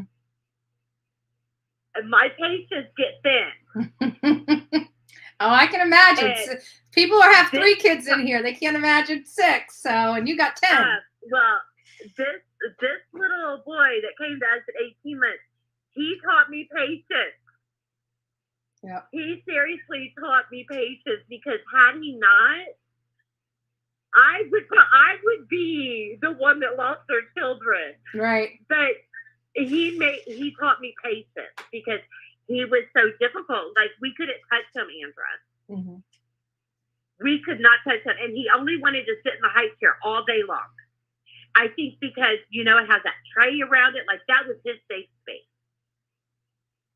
You know what? Let me stop you right there because there's many parents out there right now with toddlers that wish to God their kid would sit in a high chair. Am I telling? So yeah. Yeah. Well, I would get so upset because I'd be like, "No, get down. Let's play. Let's color. Let's go outside." And he would stand at that high chair and just scream because he wanted back in that high chair. Yeah. We could not go to him and hug him. And finally he came around and he started sitting on our lap. Aww. And then we got, you know, a hug. And, you know, that's where you're rewarded. Mm-hmm. Because you're like, oh my gosh, look, he's sitting on my lap. Can you believe? And other parents are looking at you like, yeah, and this is huge. Yeah. When he sat on our lap, it was just like, oh my goodness. And, you know, he's terrified of water ever since he came to us. shower, he will bathe, he will go in the pool, but he cannot be splashed, he cannot get water in his face, he refuses to take his floaties off. He's 8 years old. Right. He's still got to have them on. Well, last night my husband took him to the pool and I was in the house doing some stuff and I walked outside and he said, Mommy, what's this? Lo and behold, that boy jumped right in the pool. And I was just like, oh my gosh, like, I am so proud of you. You are such a big boy. Look how brave you are. Man, he was so happy. I mean, like, that's huge. Yeah, it's huge. And people don't understand that. And that shows growth too. That shows growth. Oh, thank you, Miss Frankie. But that shows growth in that child. That shows that you're doing positive things in that child's life that's going to forever change the directory of their life. And they're opening up. And if they start opening up to you, they'll start opening up to other people. And their illness will start getting smaller and smaller. The first week we got him, we had reservations to go to Great Wolf Lodge. And we had to get sitters because he screamed to sit in a little kiddie pool. And I'm like, okay, he's never going to make it at Great Wolf Lodge. Like, this child is going to be miserable and traumatized.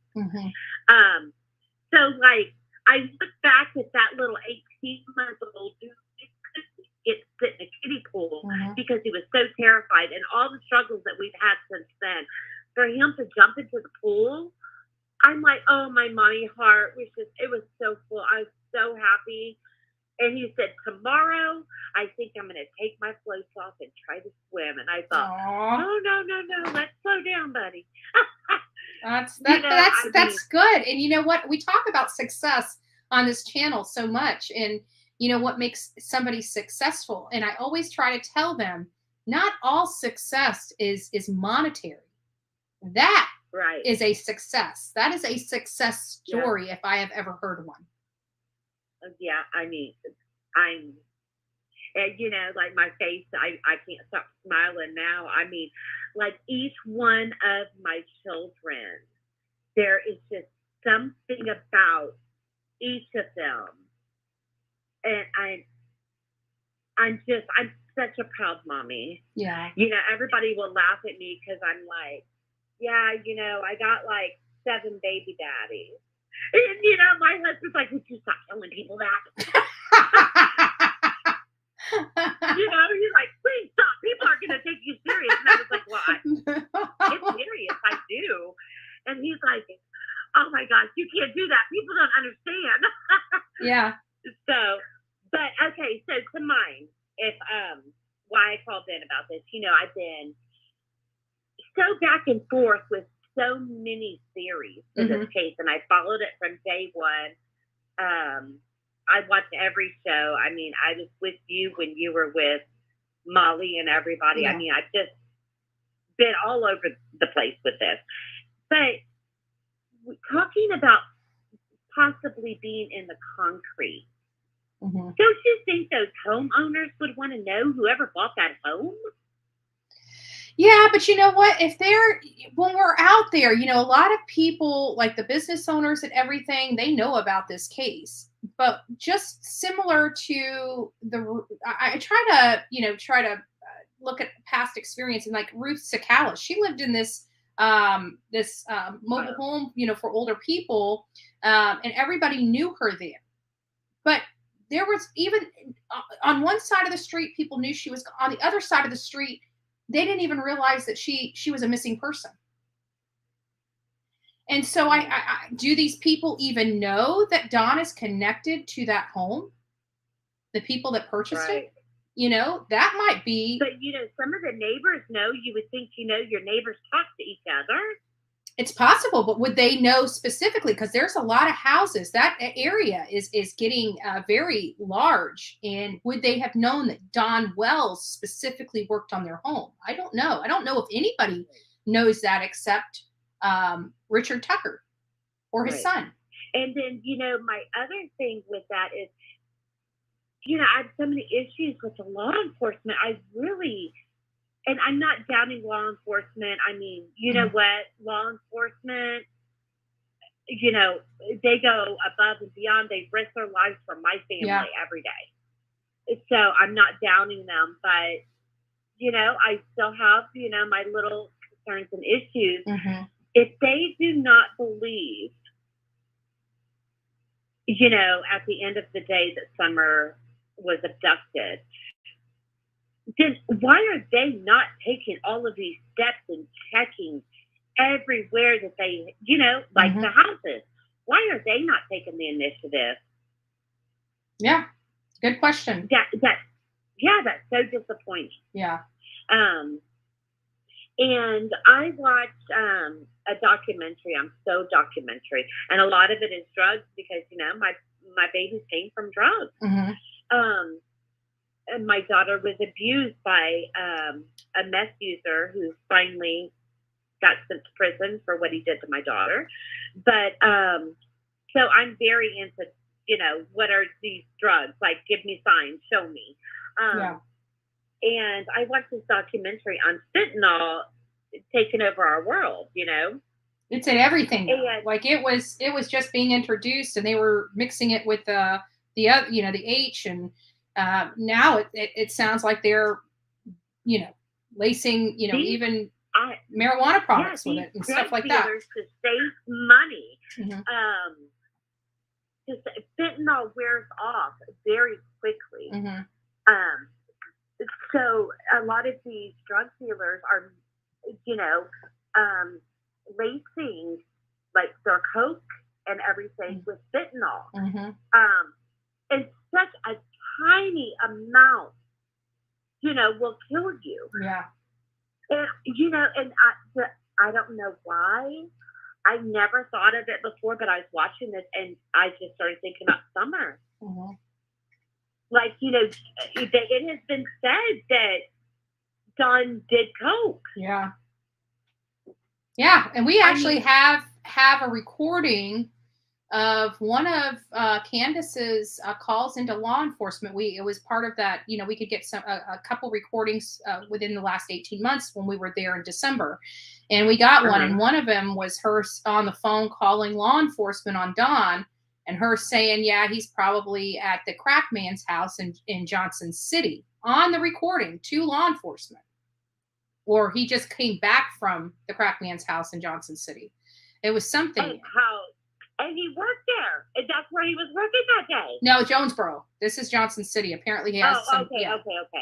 Yeah. So, you know, and so I'm thinking, you know, I mean, yeah, she could have drowned, dry drowning, all of these theories that could have happened. But supposedly, H only had 1 or 2 twisted teeth, but his grandmother or mother, one of them said that he was wasted when he got home. Well, actually, from when I had my conversation with Allie and all of them out front, the way it went was they didn't realize, because when he got home, he left shortly after he arrived home with his girlfriend and his girlfriend's mother. And Allie told me it was his girlfriend's mother that called her to tell her how intoxicated he was. So I don't know if they actually saw him or noticed that he was under the influence, but definitely the girlfriend's mother. It was the video that Jonathan had put up where it came out saying that he was wasted when he got home. Yeah. So you don't think, I mean, I'm sure that is not the first time that child has ever drank. Right. I mean, we pretty much can figure that out. So for him to have 1 or 2 twisted teeth and be wasted, I don't see that. So that's when I started thinking, I wonder if they did something else. What if it was laced with fentanyl? Yeah. There's an element going on out there, and I don't know what it is. But yeah, there's definitely something a little odd. And for H to take it so hard, like there's something that traumatized and set this child back. Yes. And I believe that because that was the one thing all of those people out there all agreed with was that Hunter was never the same after he came back that day. Right. And to say that he loved her like a sister, okay, I get that. But what about her own siblings? Yeah. They didn't take it this horrible. Right. Like, there's just something that doesn't set right. And if it was an accident, you know what? A couple months later, you know what? Okay, it was an accident. Like, we didn't know what to do. We freaked out because this, you know, maybe that I still have issues with that scenario, but okay. But now at a year, no, accidents off the table. Mm-hmm. Like, after a year of hiding all of this and hiding that baby, an accident, that's not on the table anymore. Yeah, I agree. There's a lot of things off this table in my mind. And granted, I'm not the law enforcement investigating this case, but there is a lot, you know, based upon what I've got. Now, the problem I have is that we don't know where they went that day. We don't know what they did that day. We are only going off what a few people said. Right. Yeah. Well, and then, you know, JS, the way that she inserts herself in every single thing. I wonder, you know, somehow it circles back and she's part of the little circle, because it seems like she just tries to deter everything that might be suspected. Mm-hmm. Like, why is she working so hard to try to shut everything down? Yeah, that's a good question. And she's part of that element that just thinks that even though she has no real good information to provide, she knows everything about every aspect of this case. Or maybe she does. I don't think she does. I really don't, because if she was, I don't know if Bronnie Lawson would have came out and basically called her a liar in front of the whole world. Yeah. You know, and said that the scream was unfounded. I don't, you know, and not only that, but why would she be the only one that heard that? Very well be unfounded. She could have just came up with that to throw something off. Yeah. I don't know. All these characters are like, you can't make this crap up. Mm-hmm. Yeah. Because my husband will be like listening and he's like, what? What's that about? And I'm like, you don't even want to go down this rabbit hole. And that's what it is, a rabbit hole. Yeah, there's so much. You know, if that was my baby, man, I'd be out pounding the streets. The police would have been called within the first hour, at least, that I couldn't find them. Well, you got to remember, she tried when she first came out. She said she had only been gone for 10 minutes. And then the statement of, you know, she went missing that evening changed on the website for TBI as that afternoon. When we look in the afternoon, it's between 1 and 3 in the afternoon. So if she disappeared at 1 and 3 in the afternoon, why are they calling in law enforcement in the evening to report her missing? But it specifically states on their website, and I know that they are very particular with their words. They would not list afternoon if she went missing in the evening.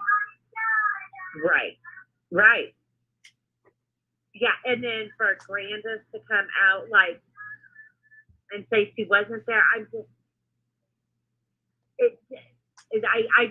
understand why there's no arrest. I mean, I understand they're working their case and stuff, but arrest them, start interrogation. Yeah. Somebody's done crack. Something. And I'm hoping that this, the children aspect of it, because there is that gag order. And when we were and it wasn't until Don B brought it to our attention that that I personally looked into it, and he was right. You know, a gag order is related to a case. You know, not talk about a case until it's presented at trial, which tells me they must be going down an avenue, you know, with the children, with the boys. There must be some kind of lawsuit going on with the parents and the kids. Right. Yeah. Yeah. Everything is just so, like, you probably hear the one in my background. Yeah. She's singing. She is 5, severely autistic. Like, she will never live on her own. severely autistic. She does not know danger. Well, it's almost been 2 years. She drowned in our pool, Andra. She was out of my sight. Literally, we went through my phone so we could pinpoint how long. Callie, come with mommy. Come. And she was out of my sight for 3 minutes. 3 minutes. I was making a cup of coffee. She was in the kitchen with me. Turned around, she was gone. Yeah. Can you hear me? Yeah. She had just, we had just had my granddaughter's birthday party here, so I didn't have the alarm unlocked on my bedroom door. And I pulled her because she had never opened the doors or anything. So I really didn't think of the pool. I was searching in the house thinking she's hiding somewhere here. And when I found her in the pool, she was all the way down at the bottom. She was dead when I pulled her up. Oh my God! I bet your heart sunk. Oh my gosh! Let me tell you though, it kicked in. Every training I have ever taken on CPR kicked in. You know, you worry. Well, I remember if the time comes, you'll remember. Yeah. And I got her out of that pool. Of course, I didn't have my phone.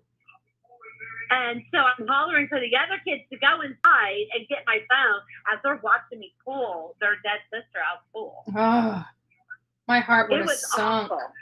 I can't even tell you how many rounds of CPR I went through, but you know what? My baby's here today. Yeah, thank God. Thank God. Thank God. But the police were here. I got a CPS investigation. The foster child that was in my home got removed from my home. And then after she made it, we got home from the hospital.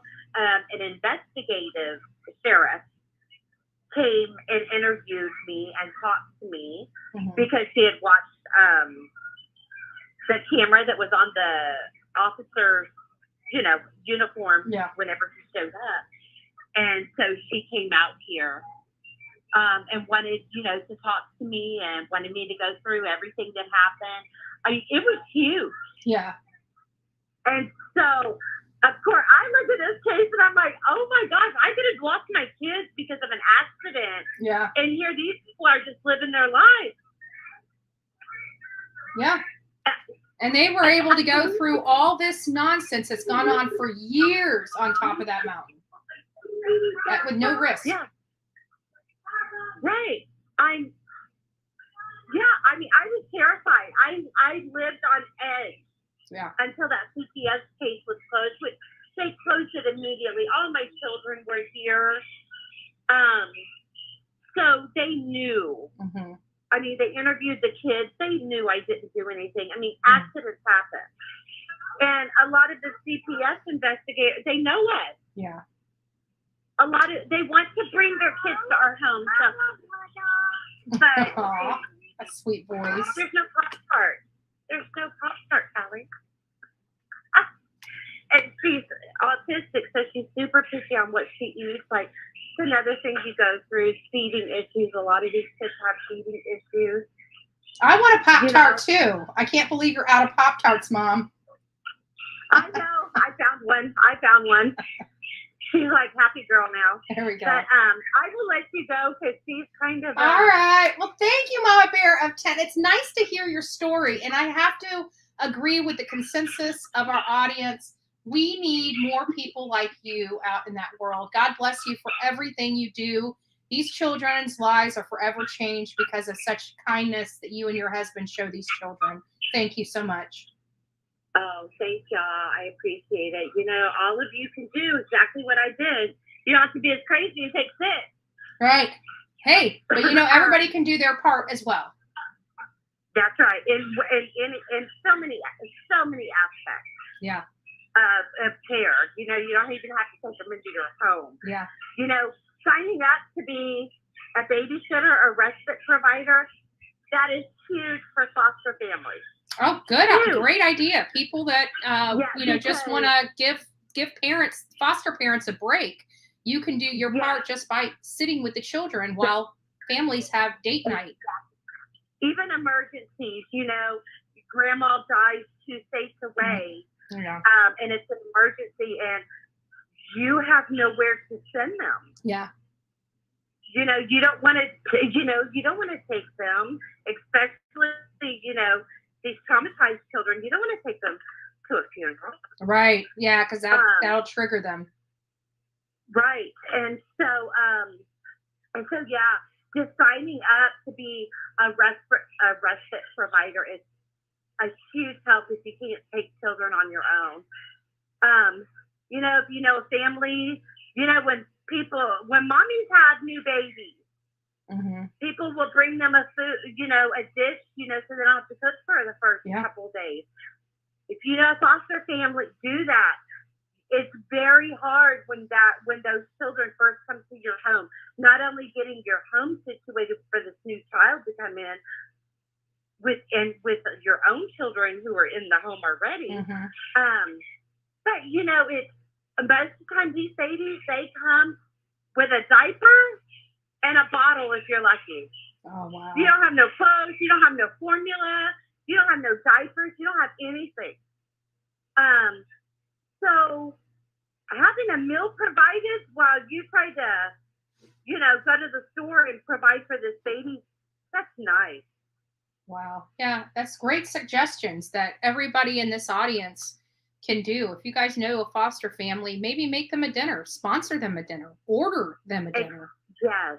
I mean, it's those little things that just mean so much. Just to take one chore away from a mommy. Yeah.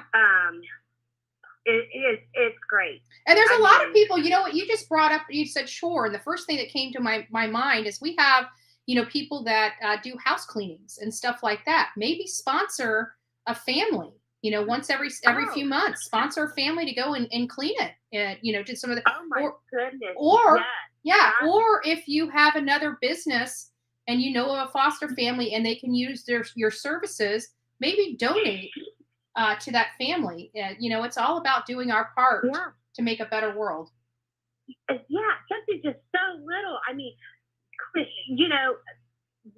shoot, if I had somebody just to clean up my house like the day before, Thanksgiving or Christmas when we have all of the family come over, that's big.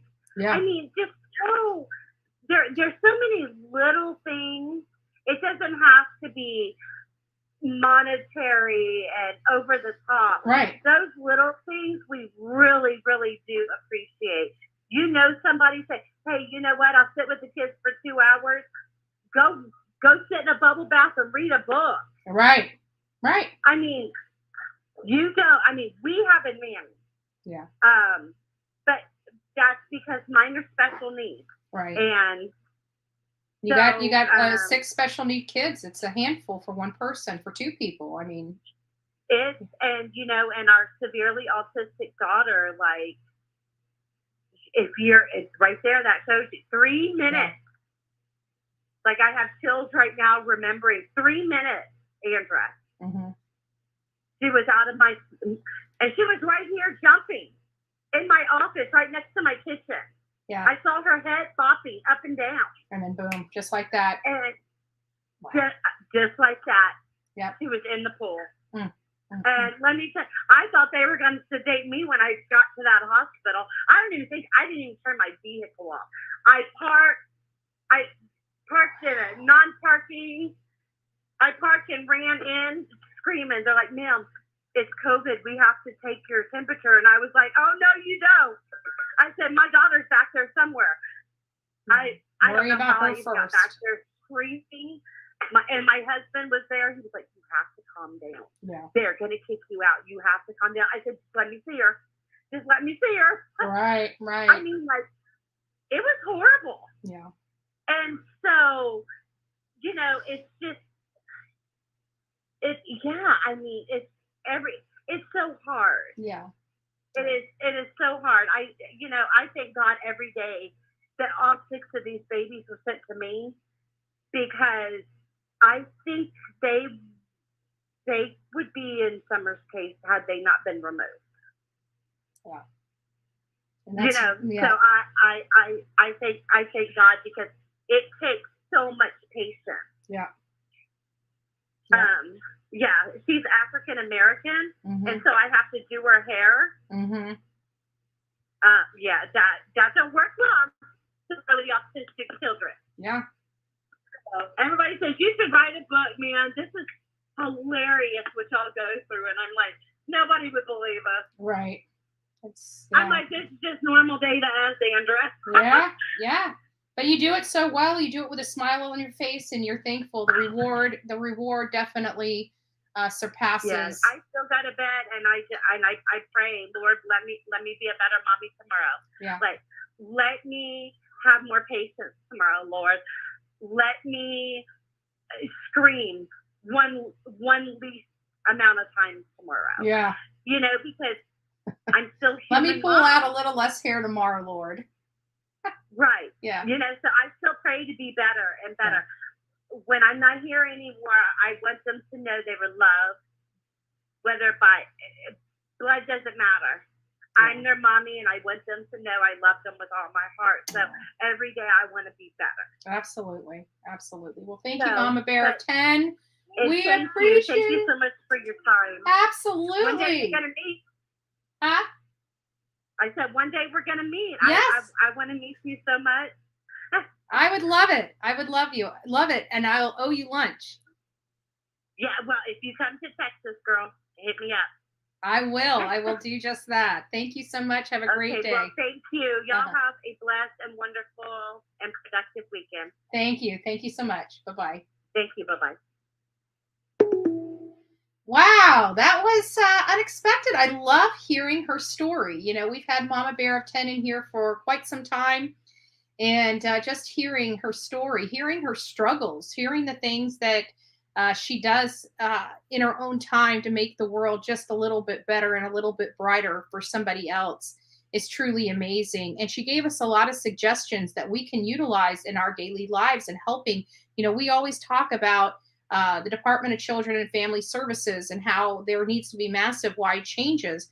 But there are certain things that we as people can do to help the foster parents that are out there in our own communities.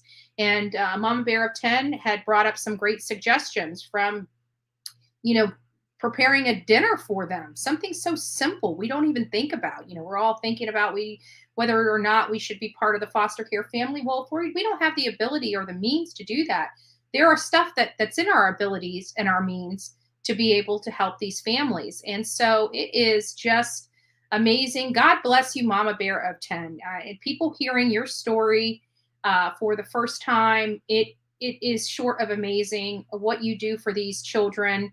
I just wish more people had the ability and the will to do. I believe when somebody does this, it is truly a calling from God. I believe those kids wound up in her home for a reason, and I believe it's a reason we will never know, but they are safe. They are thankful, they are thriving, and they are growing. We want the best for all children that struggle out there. You know, if they can't be taken care of properly in the hands of their own family members, we are blessed to have somebody like Mama Bear of 10. And she is one of many. She is one of many. And we are very thankful that she is part of our audience. So thank you again, Mama Bear of 10. You are amazing. You are amazing. You truly are amazing. And we could learn a lot from the example you show. So with that, guys, we are like almost 4 hours. I don't remember the last time we did almost a 4-hour long live here on the Bullhorn Betty channel. It's been a long time. I think the last one we did was back in December, possibly January. But this was just an amazing chat. This was an amazing topic, amazing conversation. And I just want to thank my mods. I want to thank my members. I want to thank my subscribers. And I want to thank all the people that chose to come on and give their perspective of the current situation in and around the wells. Thank you all. Without you, the Bullhorn Betty channel would not be doing as well as it's doing. For those that are coming to the prayer vigil / candlelight vigil, I thank you. You know, we have a lot of stuff we are bringing out. Other people, Dolly has, I wanted you guys to understand something. Dolly has done an extreme amount of work as well on this vigil. And if you guys get to see him, I know he's a night owl, and I'm a replay queen when it comes to his channel. I haven't watched all of his videos, but I try to catch up with them, you know, in the mornings when I get up. But if you guys are a night owl and you guys are in his chat, tell that man thank you. Tell that man thank you. He has done a lot. His heart is great. He has a heart of gold. He's done the shirts. He's done banners. He's done, you know, the yard signs that are going to go in medians. He has donated the beautiful purple balloons, the lanterns that are going to be set off. Guys, he has really done a lot. And so has other creators. Cher has donated. Other creators have donated.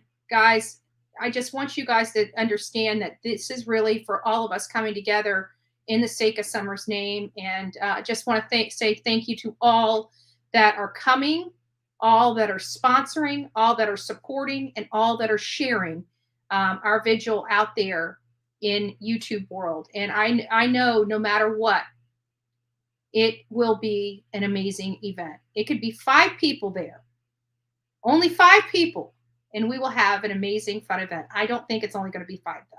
I really don't. We have a lot of creators coming out there. So it's going to be, you know, I don't expect it to just be fun. You know, this is not a party where fireworks are going off and things like that. It's not going to be fun. But my thing is we have, you know, our hearts have been so sorrowful. I don't know if I'm saying that right. You know, over this baby girl that we've learned to love and learned to know over the last year. Her name is Summer Moon Utah Wells. And she disappeared when she was 5 years old. She was 3 foot tall and 40 pounds. She is now 6 years old. She never made it to her 6th birthday at her home. Say it like that. And so she is out there somewhere. And we are just all coming together to honor her memory, her sacrifice, and the love that we have for this little baby girl, and how we are really trying to fight for her.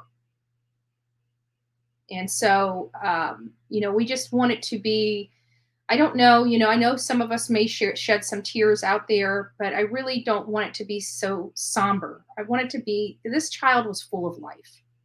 And I just want this event to be full of life as well. So with that, guys, I love you. I love each and every one of you. I think you are beautiful, amazing people. Cover your ears because I'm going to yell. I didn't realize how loud I was, but sure wasn't feeling good. Cover your ears. But you guys are all beautiful people. You rock. Thank you so much.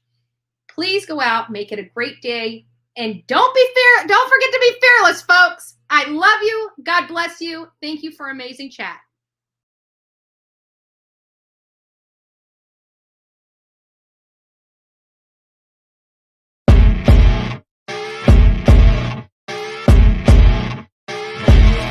As you wake up in the morning, you want to find the latest, greatest information about criminal cases and have an intuitive conversation about the suspects associated with these cases. Head over to the Bullhorn Betty channel on YouTube.